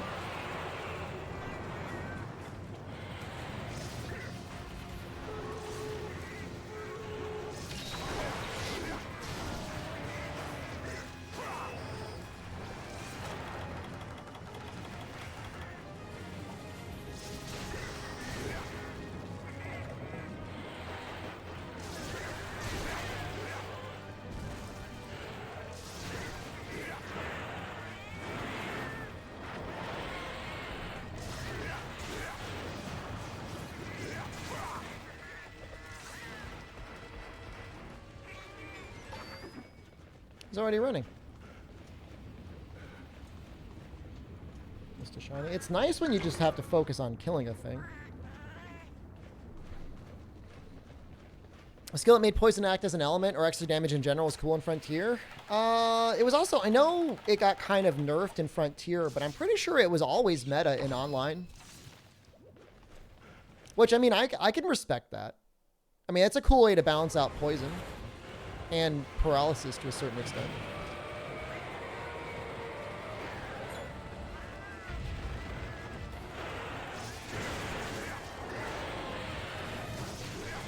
Oh, it was definitely a thing in online, yeah. Also, online had level 4 greatsword charge and like viable sleep greatswords, so that was also a thing.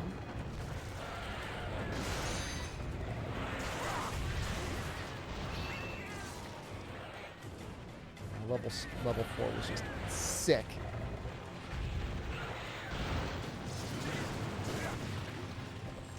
I don't even know what the motion value on it was, other than just like excessive. Hammer Super Pound had longer range than guns too. Fair.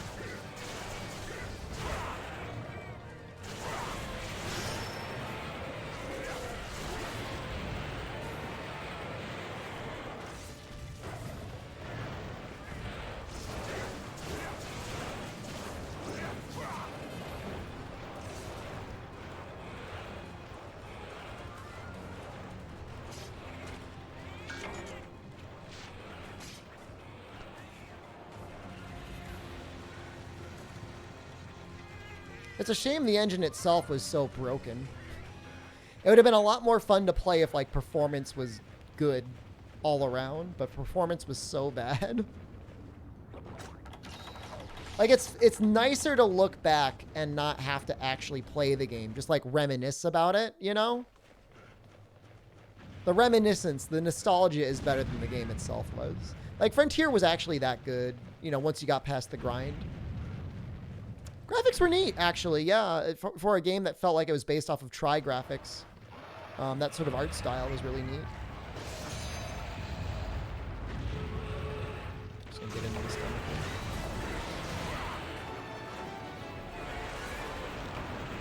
I mean, the issue with some Frontier weapons, you know, I mean, Hammer especially was like, the double super pound was so powerful. Like, why would you not always be double pounding or super pounding over and over again? And that made it a little dull. Okay, so we did not get our scale.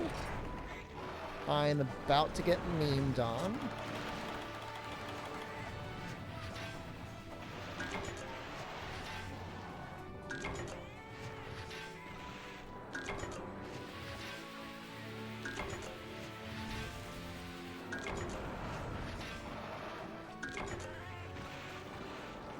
I'm gonna trust the rewards of the cats to have helped me.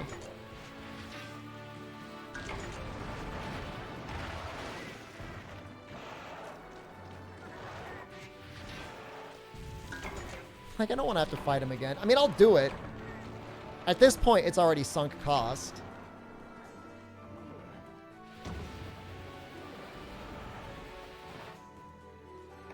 Okay. And then you get 5. Why couldn't I...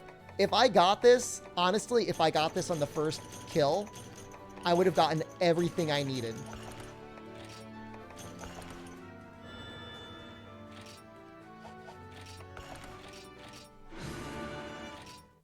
I would have been able to just make everything.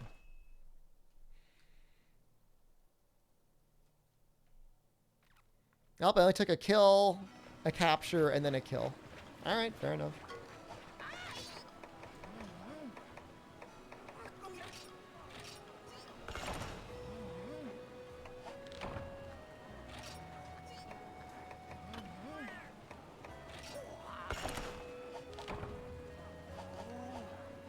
Trying to think what else I'd want to do.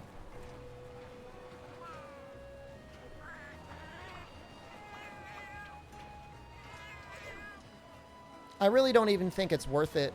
Between fire, water, and ice, do I even need thunder?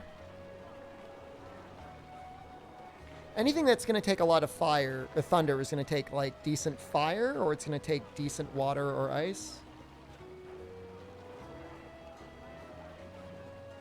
And like, I'm not upgrading into... Yeah, we'll just stick with this for now. I think we'll just start going through the guild quests.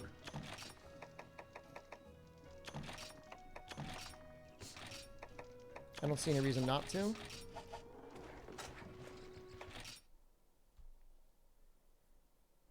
Zinogre's the flagship.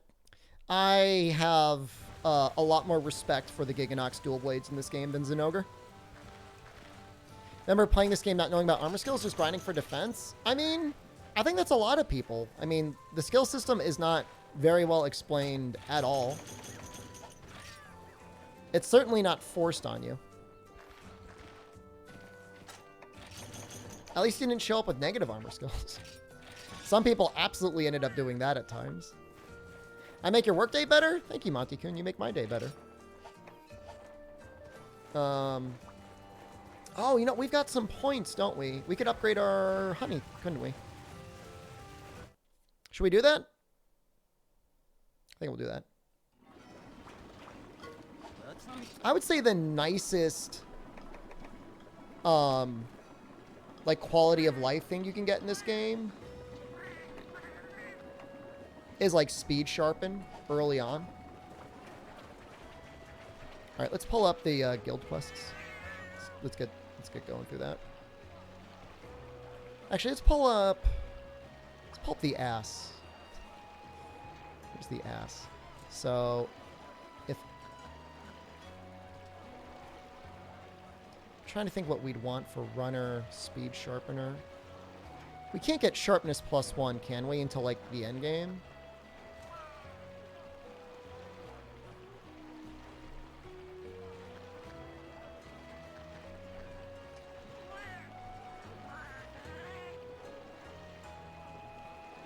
I don't know, like, I don't know how much work I want to put into, like, really grinding out things. Different armor sets and stuff.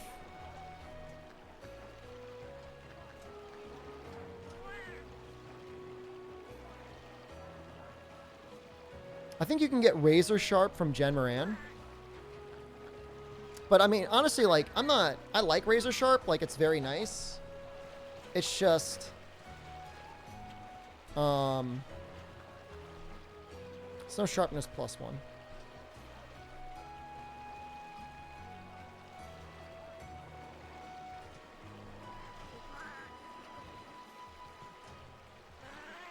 Can we get sharpness +1 and runner?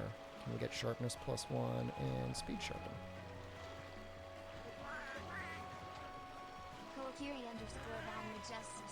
We can get sharpness +1. Kokiri Bomber, thank you. You miss a few days and you come back and play in the same game? It's a good game. So what does the Yamato Greaves give us? Sharpness +1, fast charge, expert?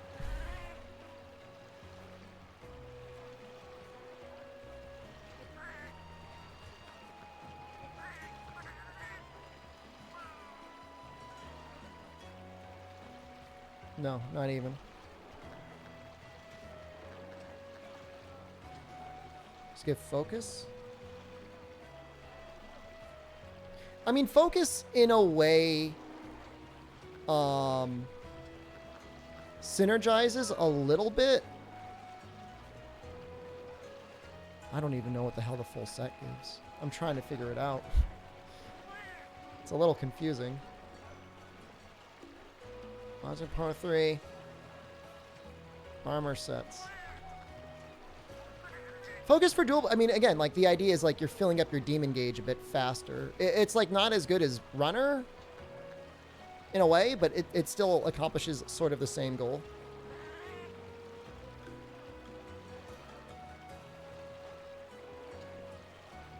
You do Gen Nectar mix for something? I just feel like... I'll just wait for, like, Hunter rank 5, or to, like...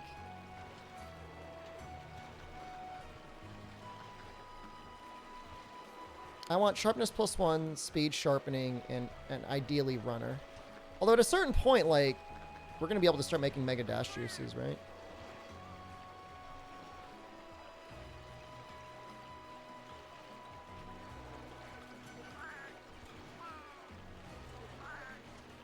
And by the time I'll be able to make this, the game is going to be over.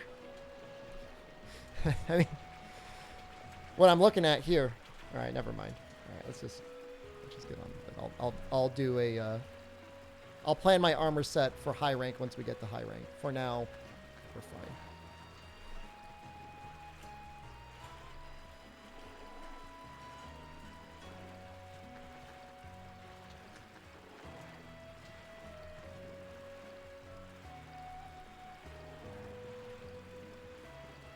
So 3 stars starts with Baroth, Royal Ludroth, Kuropeko, Arzuros. Does Kuropeko take more water or ice? I forget sometimes. Water. No, ice.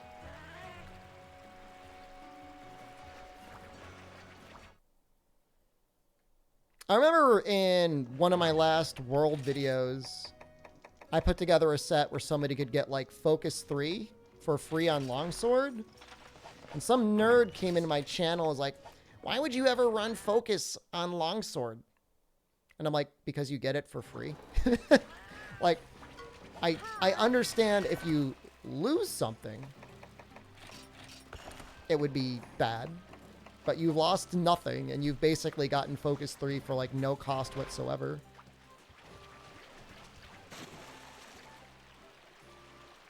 You know, if you do any sort of spirit combo whatsoever, I mean, obviously, if you can get a, you know, Foresight / proc off, like, yeah, it's going to be better. I mean, no question about that. What did Focus do in World? I mean, Focus does 2 things, and it depends on the weapon, and sometimes it does both. It increases certain charging animations, and then it increases the rate at which you gain gauge. So for Longsword, it would speed up the rate with which your spirit gauge went up. Which, I mean, again, if you're going to do, you know, fight something like a... that, you know, doesn't have easily foresightable things, which, I mean, lol, but assuming that's, you know, impediment in any way.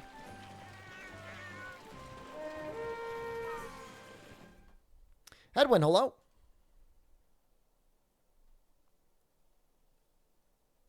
Any advice on setting up the Thrustmaster eSwap X on PC? Mine wasn't detecting after using the Thrustmaster X software. I think you need the Thrust Mapper software, not the Thrust Mapper X. You might have to get it from the Windows Store. No, maybe it was the Thrust Mapper X. There's two of them. Hold on. I'm trying to set it up now so I can show it to you. No, it should be Thrust Mapper. It should be Thrust Mapper X, actually.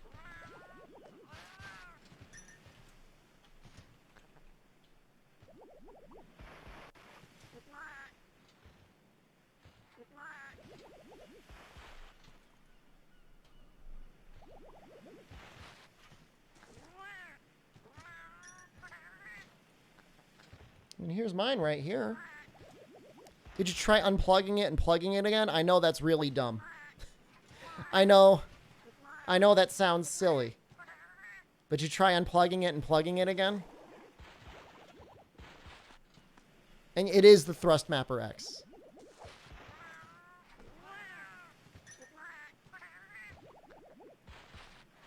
You've unplugged it and rebooted the PC. So it detects the controller, right? As like a base Xbox controller. You have at least that going on. Or is it not detecting it at all? I don't know that I'm going to be as good as the Thrustmaster actual tech support line, but I will see if I can resolve this in any way.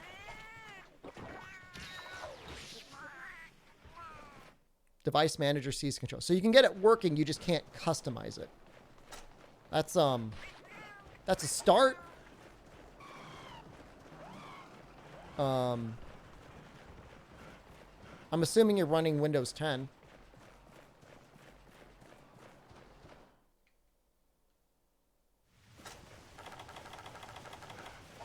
I don't know if maybe you ended up getting a old version or a new version of the Thrust Mapper software. Maybe. Maybe, I mean, it sounds like the firmware probably needs to get updated. If I had to guess.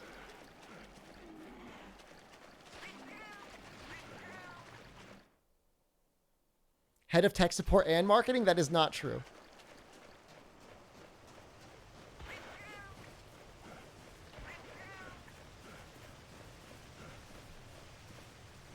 It's the Thrust Mapper X. Sometimes it says no controller detected, and then it detects it right away.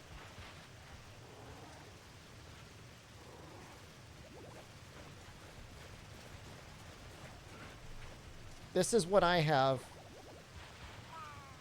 for my version software. I'm on version 43, and the Thrust Mapper version's 1.0.2 with the driver version of 1.0.24. Thrustmaster? They're a peripheral company that is sponsoring the stream and are responsible for the Thrustmaster eSwap X Pro controller. Which I believe is what Wackajoes has.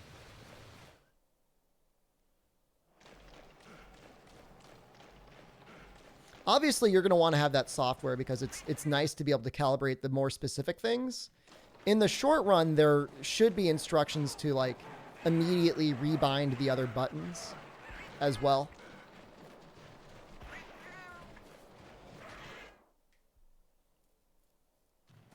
I mean, definitely I've had to unplug it and replug it again sometimes for it to pop up in the Thrust Mapper X software. And there are two different programs. There's the Thrust Mapper and Thrust Mapper X, but Thrust Mapper X is what I use, and that does work.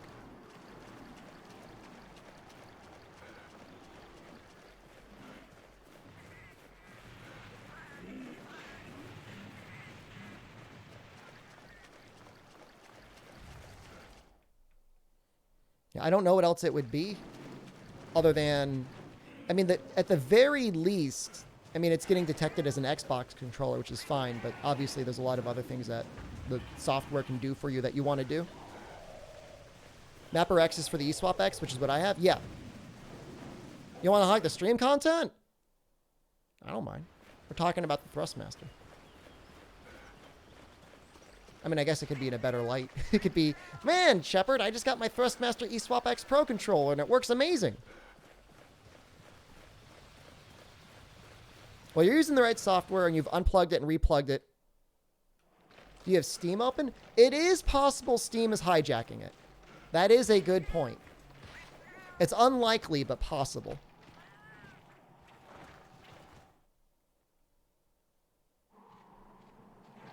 And I know this is probably a very far bridge, but I think there might be Xbox software you can download. That works. I think. There might be the Thrust Mapper X software on the Xbox. This goddamn bird. Where are you? I'm going to start stocking up on Psycho Serums. I've got the money.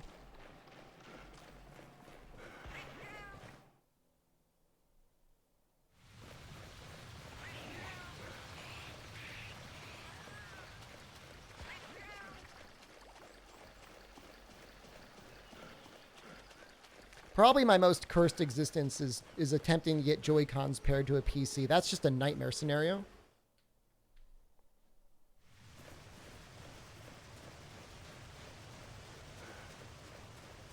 I mean, at the very least, it should show up as just a default Xbox controller because it has all the Xbox components in it. And then the Mapper X software should be able to take over and like let it do other stuff. You came back here? You son of a bitch. Don't fly again. Please. Little chicken legs.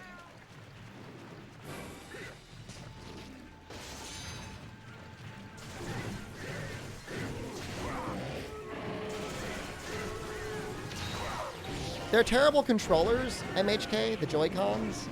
But if you're walking on a treadmill, they're kind of nice for being able to maintain a neutral arm position.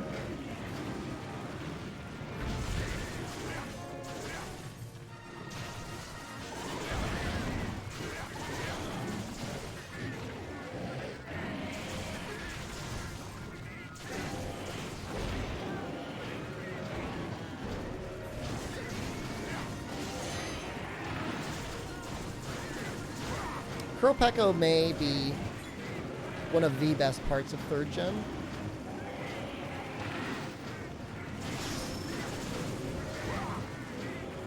So, like, Nintendo said that Joy-Cons are like car tires now, and that they will eventually wear out and need to be replaced. Does that mean that everybody's going to get like a free Joy-Con replacement? Probably not, right?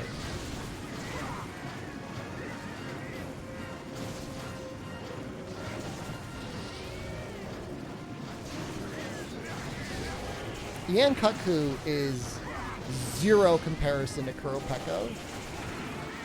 It's not even close.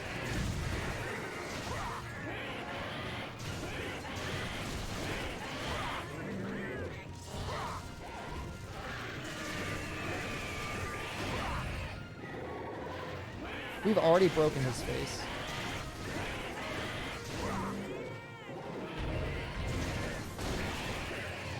And both of his flints.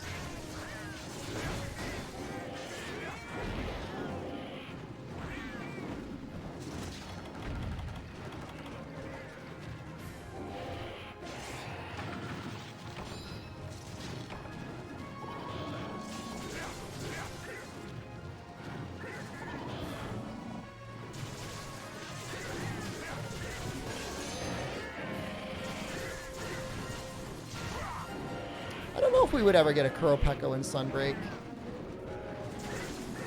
Suppose it's not impossible. It's definitely unlikely, though.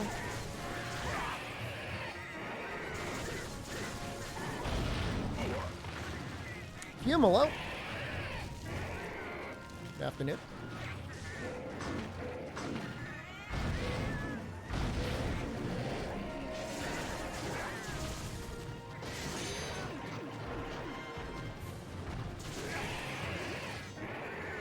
Why is it unlikely? Only because he's like a little bit of a lower tier monster. I mean, he's top tier design. I mean, I don't know. I guess if they gave us the equivalent of a Crimson Kuropeko. I mean, who knows? I mean, they did some crazy stuff with Pookie Pookie and the other lower tier 1 monsters. You never know.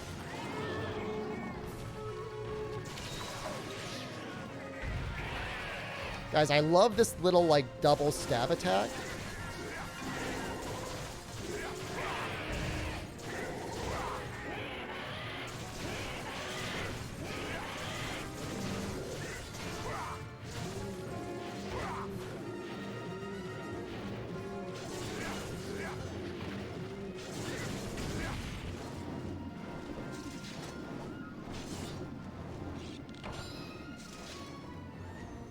Can we get Pickle back? I'm shocked he was not in base game.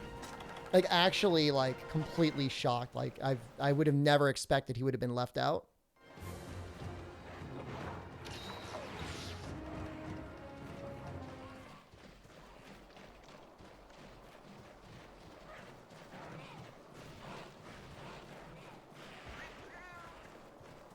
He'll probably be terrifying, too. It'll probably be like a Perma Savage Joe or something like that.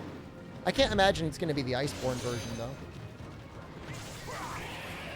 That one was a bit easy.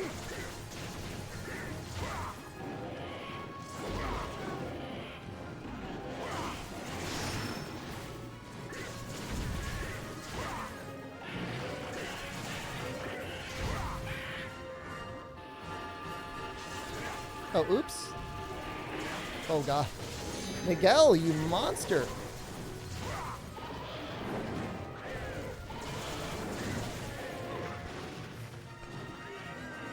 I don't mind if there's a Savage Joe stun lock. I just feel like you should have to work for it a little bit more, kind of like the way Devil Joe in Base World was.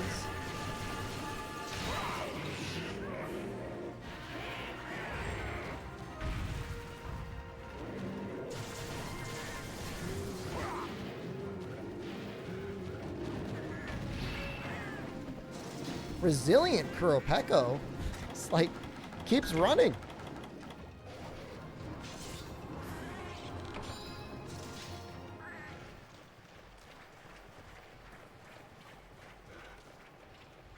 So we'll probably get up to high rank tonight. I don't see us really grinding for anything else.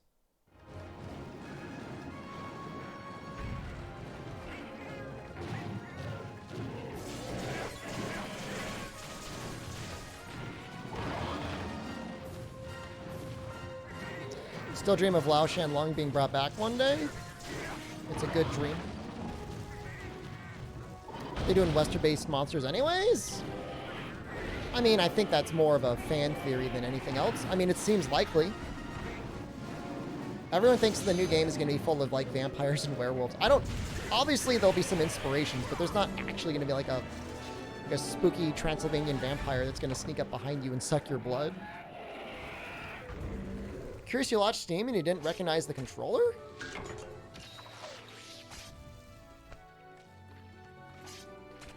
Did you buy it retail or did you buy it online?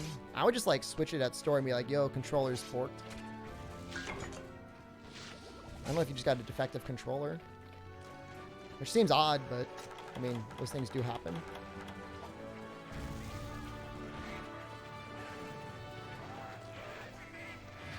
A headless horseman monster who throws his own head? Dude, that would... Okay, that'd be great. Yeah, I mean, I mean, there's a lot of opportunity, right?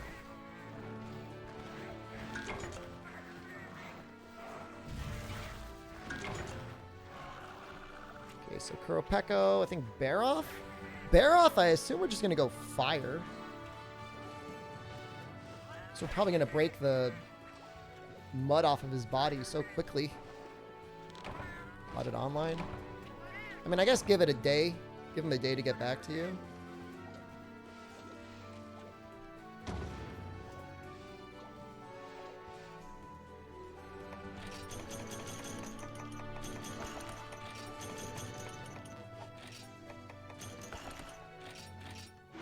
Maybe there's like a manual driver they want you to install.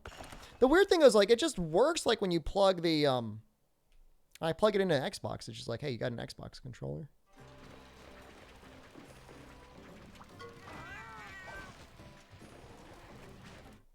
Alright, so fire.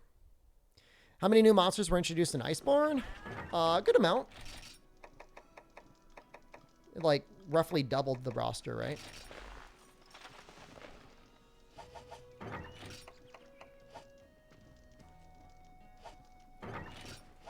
How many cleansers?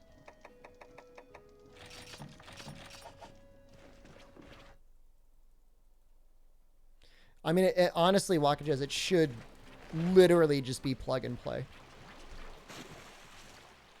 The fact that your computer's recognizing it all means it's probably not a cable issue.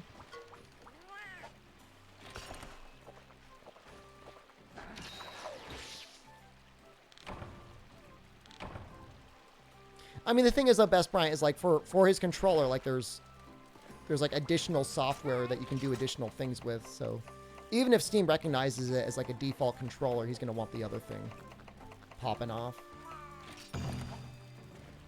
Sense of what to expect for Sunbreak? I mean, I would expect a lot more monsters. I would expect a reevaluation of Rampage quests in the way that we engage in them. I don't think it's going to be the same thing as like investigations were in World as they were to Iceborne. They're going to have to increase the stakes or something. I don't think they can just give us exactly what we had in the base game.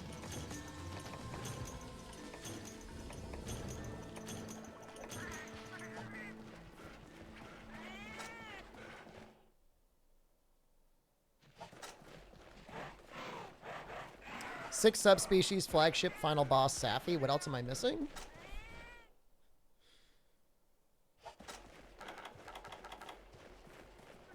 I mean, are we not counting Furious Rajang? What? There's got to be more than that. There's got to be more than what you put in there.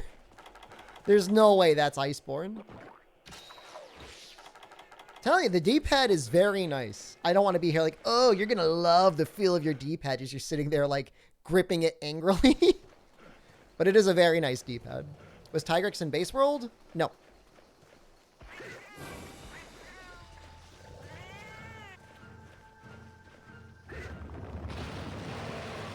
You also have to remember that like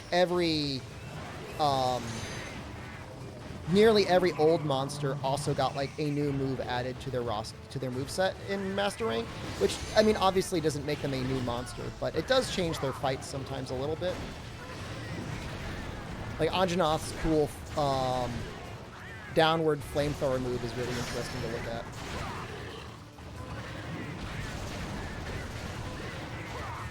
Maybe I should have just used water.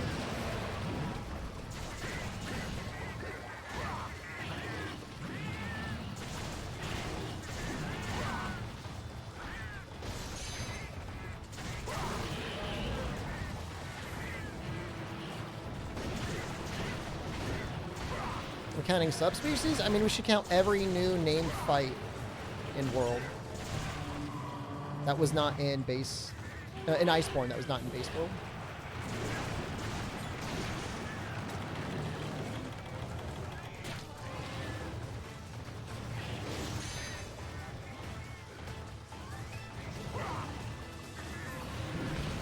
I feel like this count was more of a count off the top of the head than like a count from like looking at a monster list.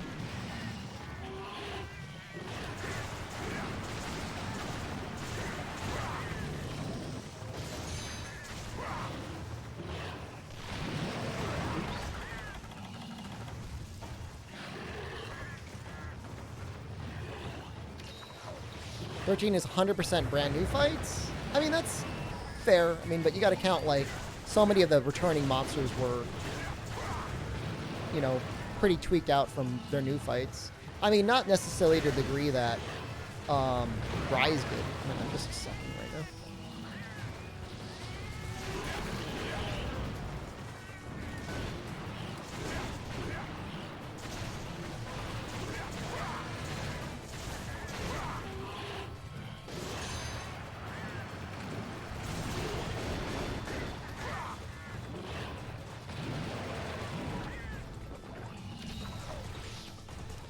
Yeah, I mean, certainly the version of Devil Joe that we got in Iceborne was different. Not necessarily in a good way compared to any other Devil Joes we've ever had.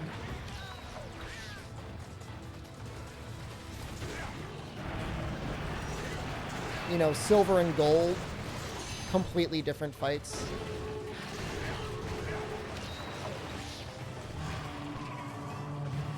Cool, hello.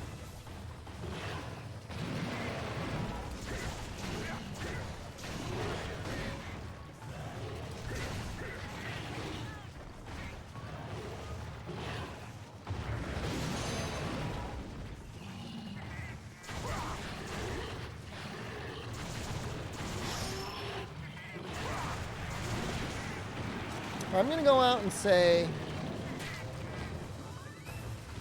fight Baroth, just bring water.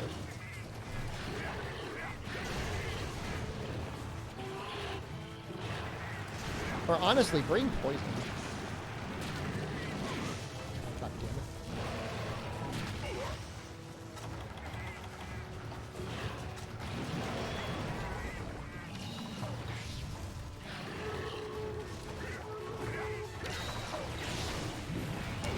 So, like, normal World Joe is almost like...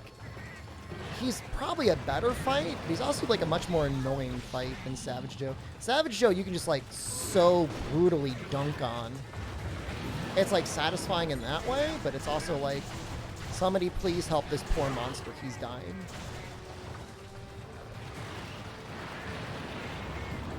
Do we have any date for Sunbreak potential new info? I don't think we're going to get too much of a news until post-January. Probably spring.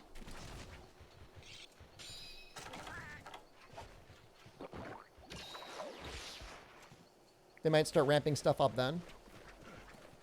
Yeah, no, Barath is only weak to fire and there's no mud. I just assumed he'd spend more of the fight without mud.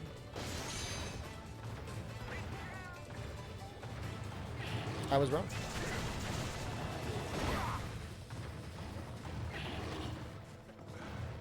Might get a trailer during the Game Awards? Fair. Yeah, I could see that too. If they're really crazy, it might give us a little sneak peek at World 2 or whatever the hell they're going to call it.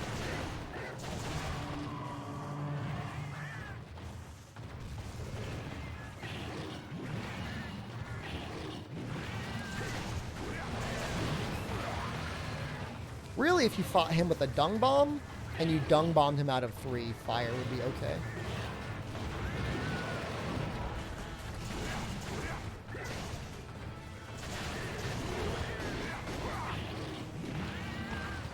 Which monster is this? This is Monster Hunter Portable 3rd. The Monster Hunter where I get memed on by Baroth. Like, I've been totally fine in this game. This one monster's just, like, dominating.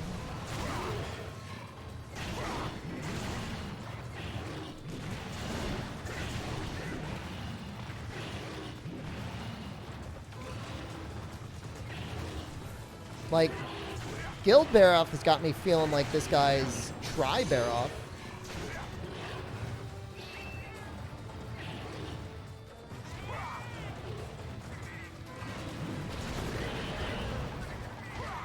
That's my bad.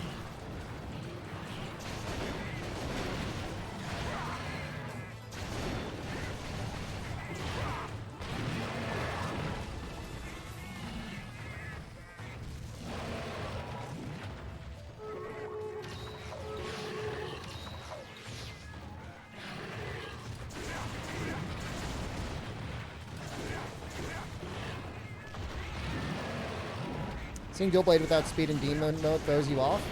3rd gen Dual Blades are fun. They really are.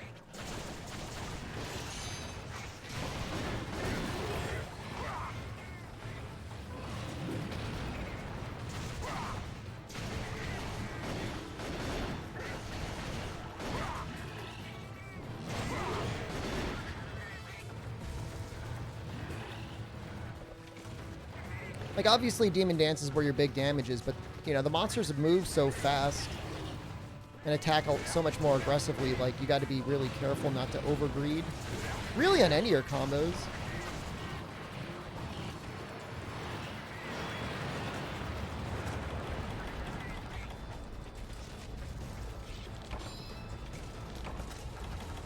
You know, they definitely feel like much more heavier weapons. They definitely feel super light in World, and a little bit light in Rise. If Rise ends up getting Crimson White, they'll feel so weak. We don't know that. That's not guaranteed. You know, there's a lot of fights in Rise. The monsters themselves are very challenging. It's just the hunters are like crazy overpowered with wire bugs and the miracle drug known as Mega Potion.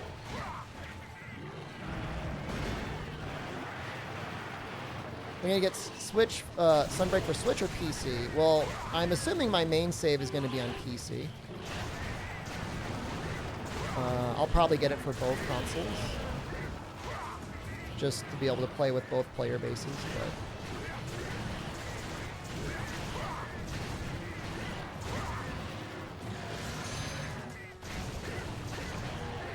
Powerful little guy.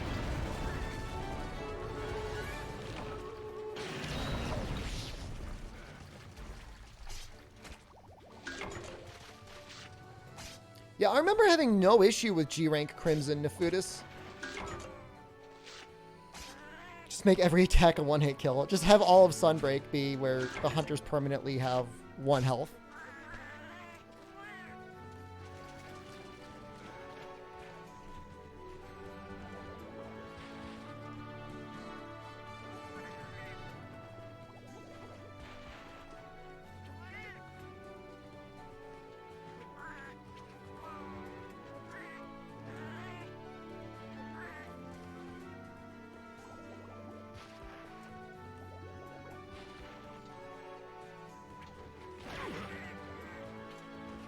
Is this the best portable monster hunter?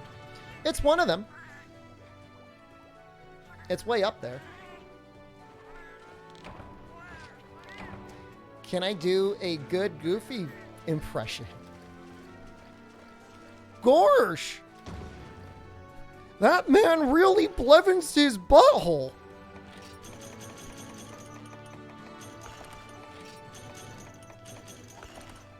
Is that good? Have you tried any speedruns yet? For which game? For Rise? That was bad? Hey man, I didn't claim to be a professional Goofy impersonator. This one? Portable Third? No.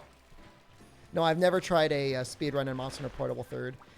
If I were to do it, Quiet T-Rex, I would probably do it like TA style. No traps, no bombs.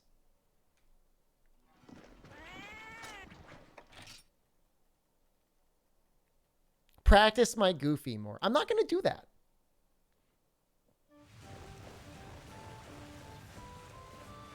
You can rewind stream now? No way. Did they actually include a stream rewind function? I don't believe you. Is that like an experimental feature?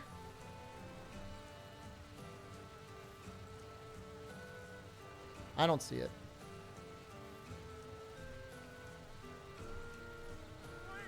Doesn't exist. Okay, no, Molly Miggy, I will not say that.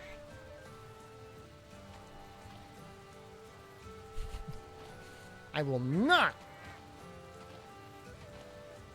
I see my good friend and streamer. Love watching my speedruns and help you beat Monster Hunter World. Thank you, Quiet T-Rex. I'm glad you enjoyed that content. I think I'm going to raid Jorbs because you guys got me going to my Twitch main page and I see he is streaming. And I love him. Practice my Goofy voice with Jen. I'm not going to do that. Oh, there's really not much delay.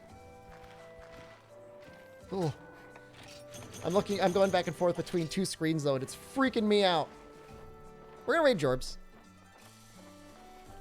Raid Jorbs. Jorbs plays Slay the Spire and other strategy card games and board games things. Looks like he's doing a sponsored stream later for Gloomhaven. Raiding into a bigger streamer is cringe. Maybe I like Jorbs, so deal with it. Jorbs is based. All right, I'm going to leave now. I love you. I got to go eat fried chicken soon. That's what Jen and I are going to do. We're going to go grocery shopping and then get fried chicken. So thank you to mods. Thank you everybody who subscribed. Thank you everybody for watching the stream. If you haven't yet, join the Discord. Stick around. Say hello to Jorbs. No, Moldy McGee, do not do that. Do not, no. Do not do that. I will get mad at you. Just enjoy his stream. He's a very good streamer. You don't have to have a raid message at all. Raid messages are cringe. All right, I'm leaving. I love you. Goodbye.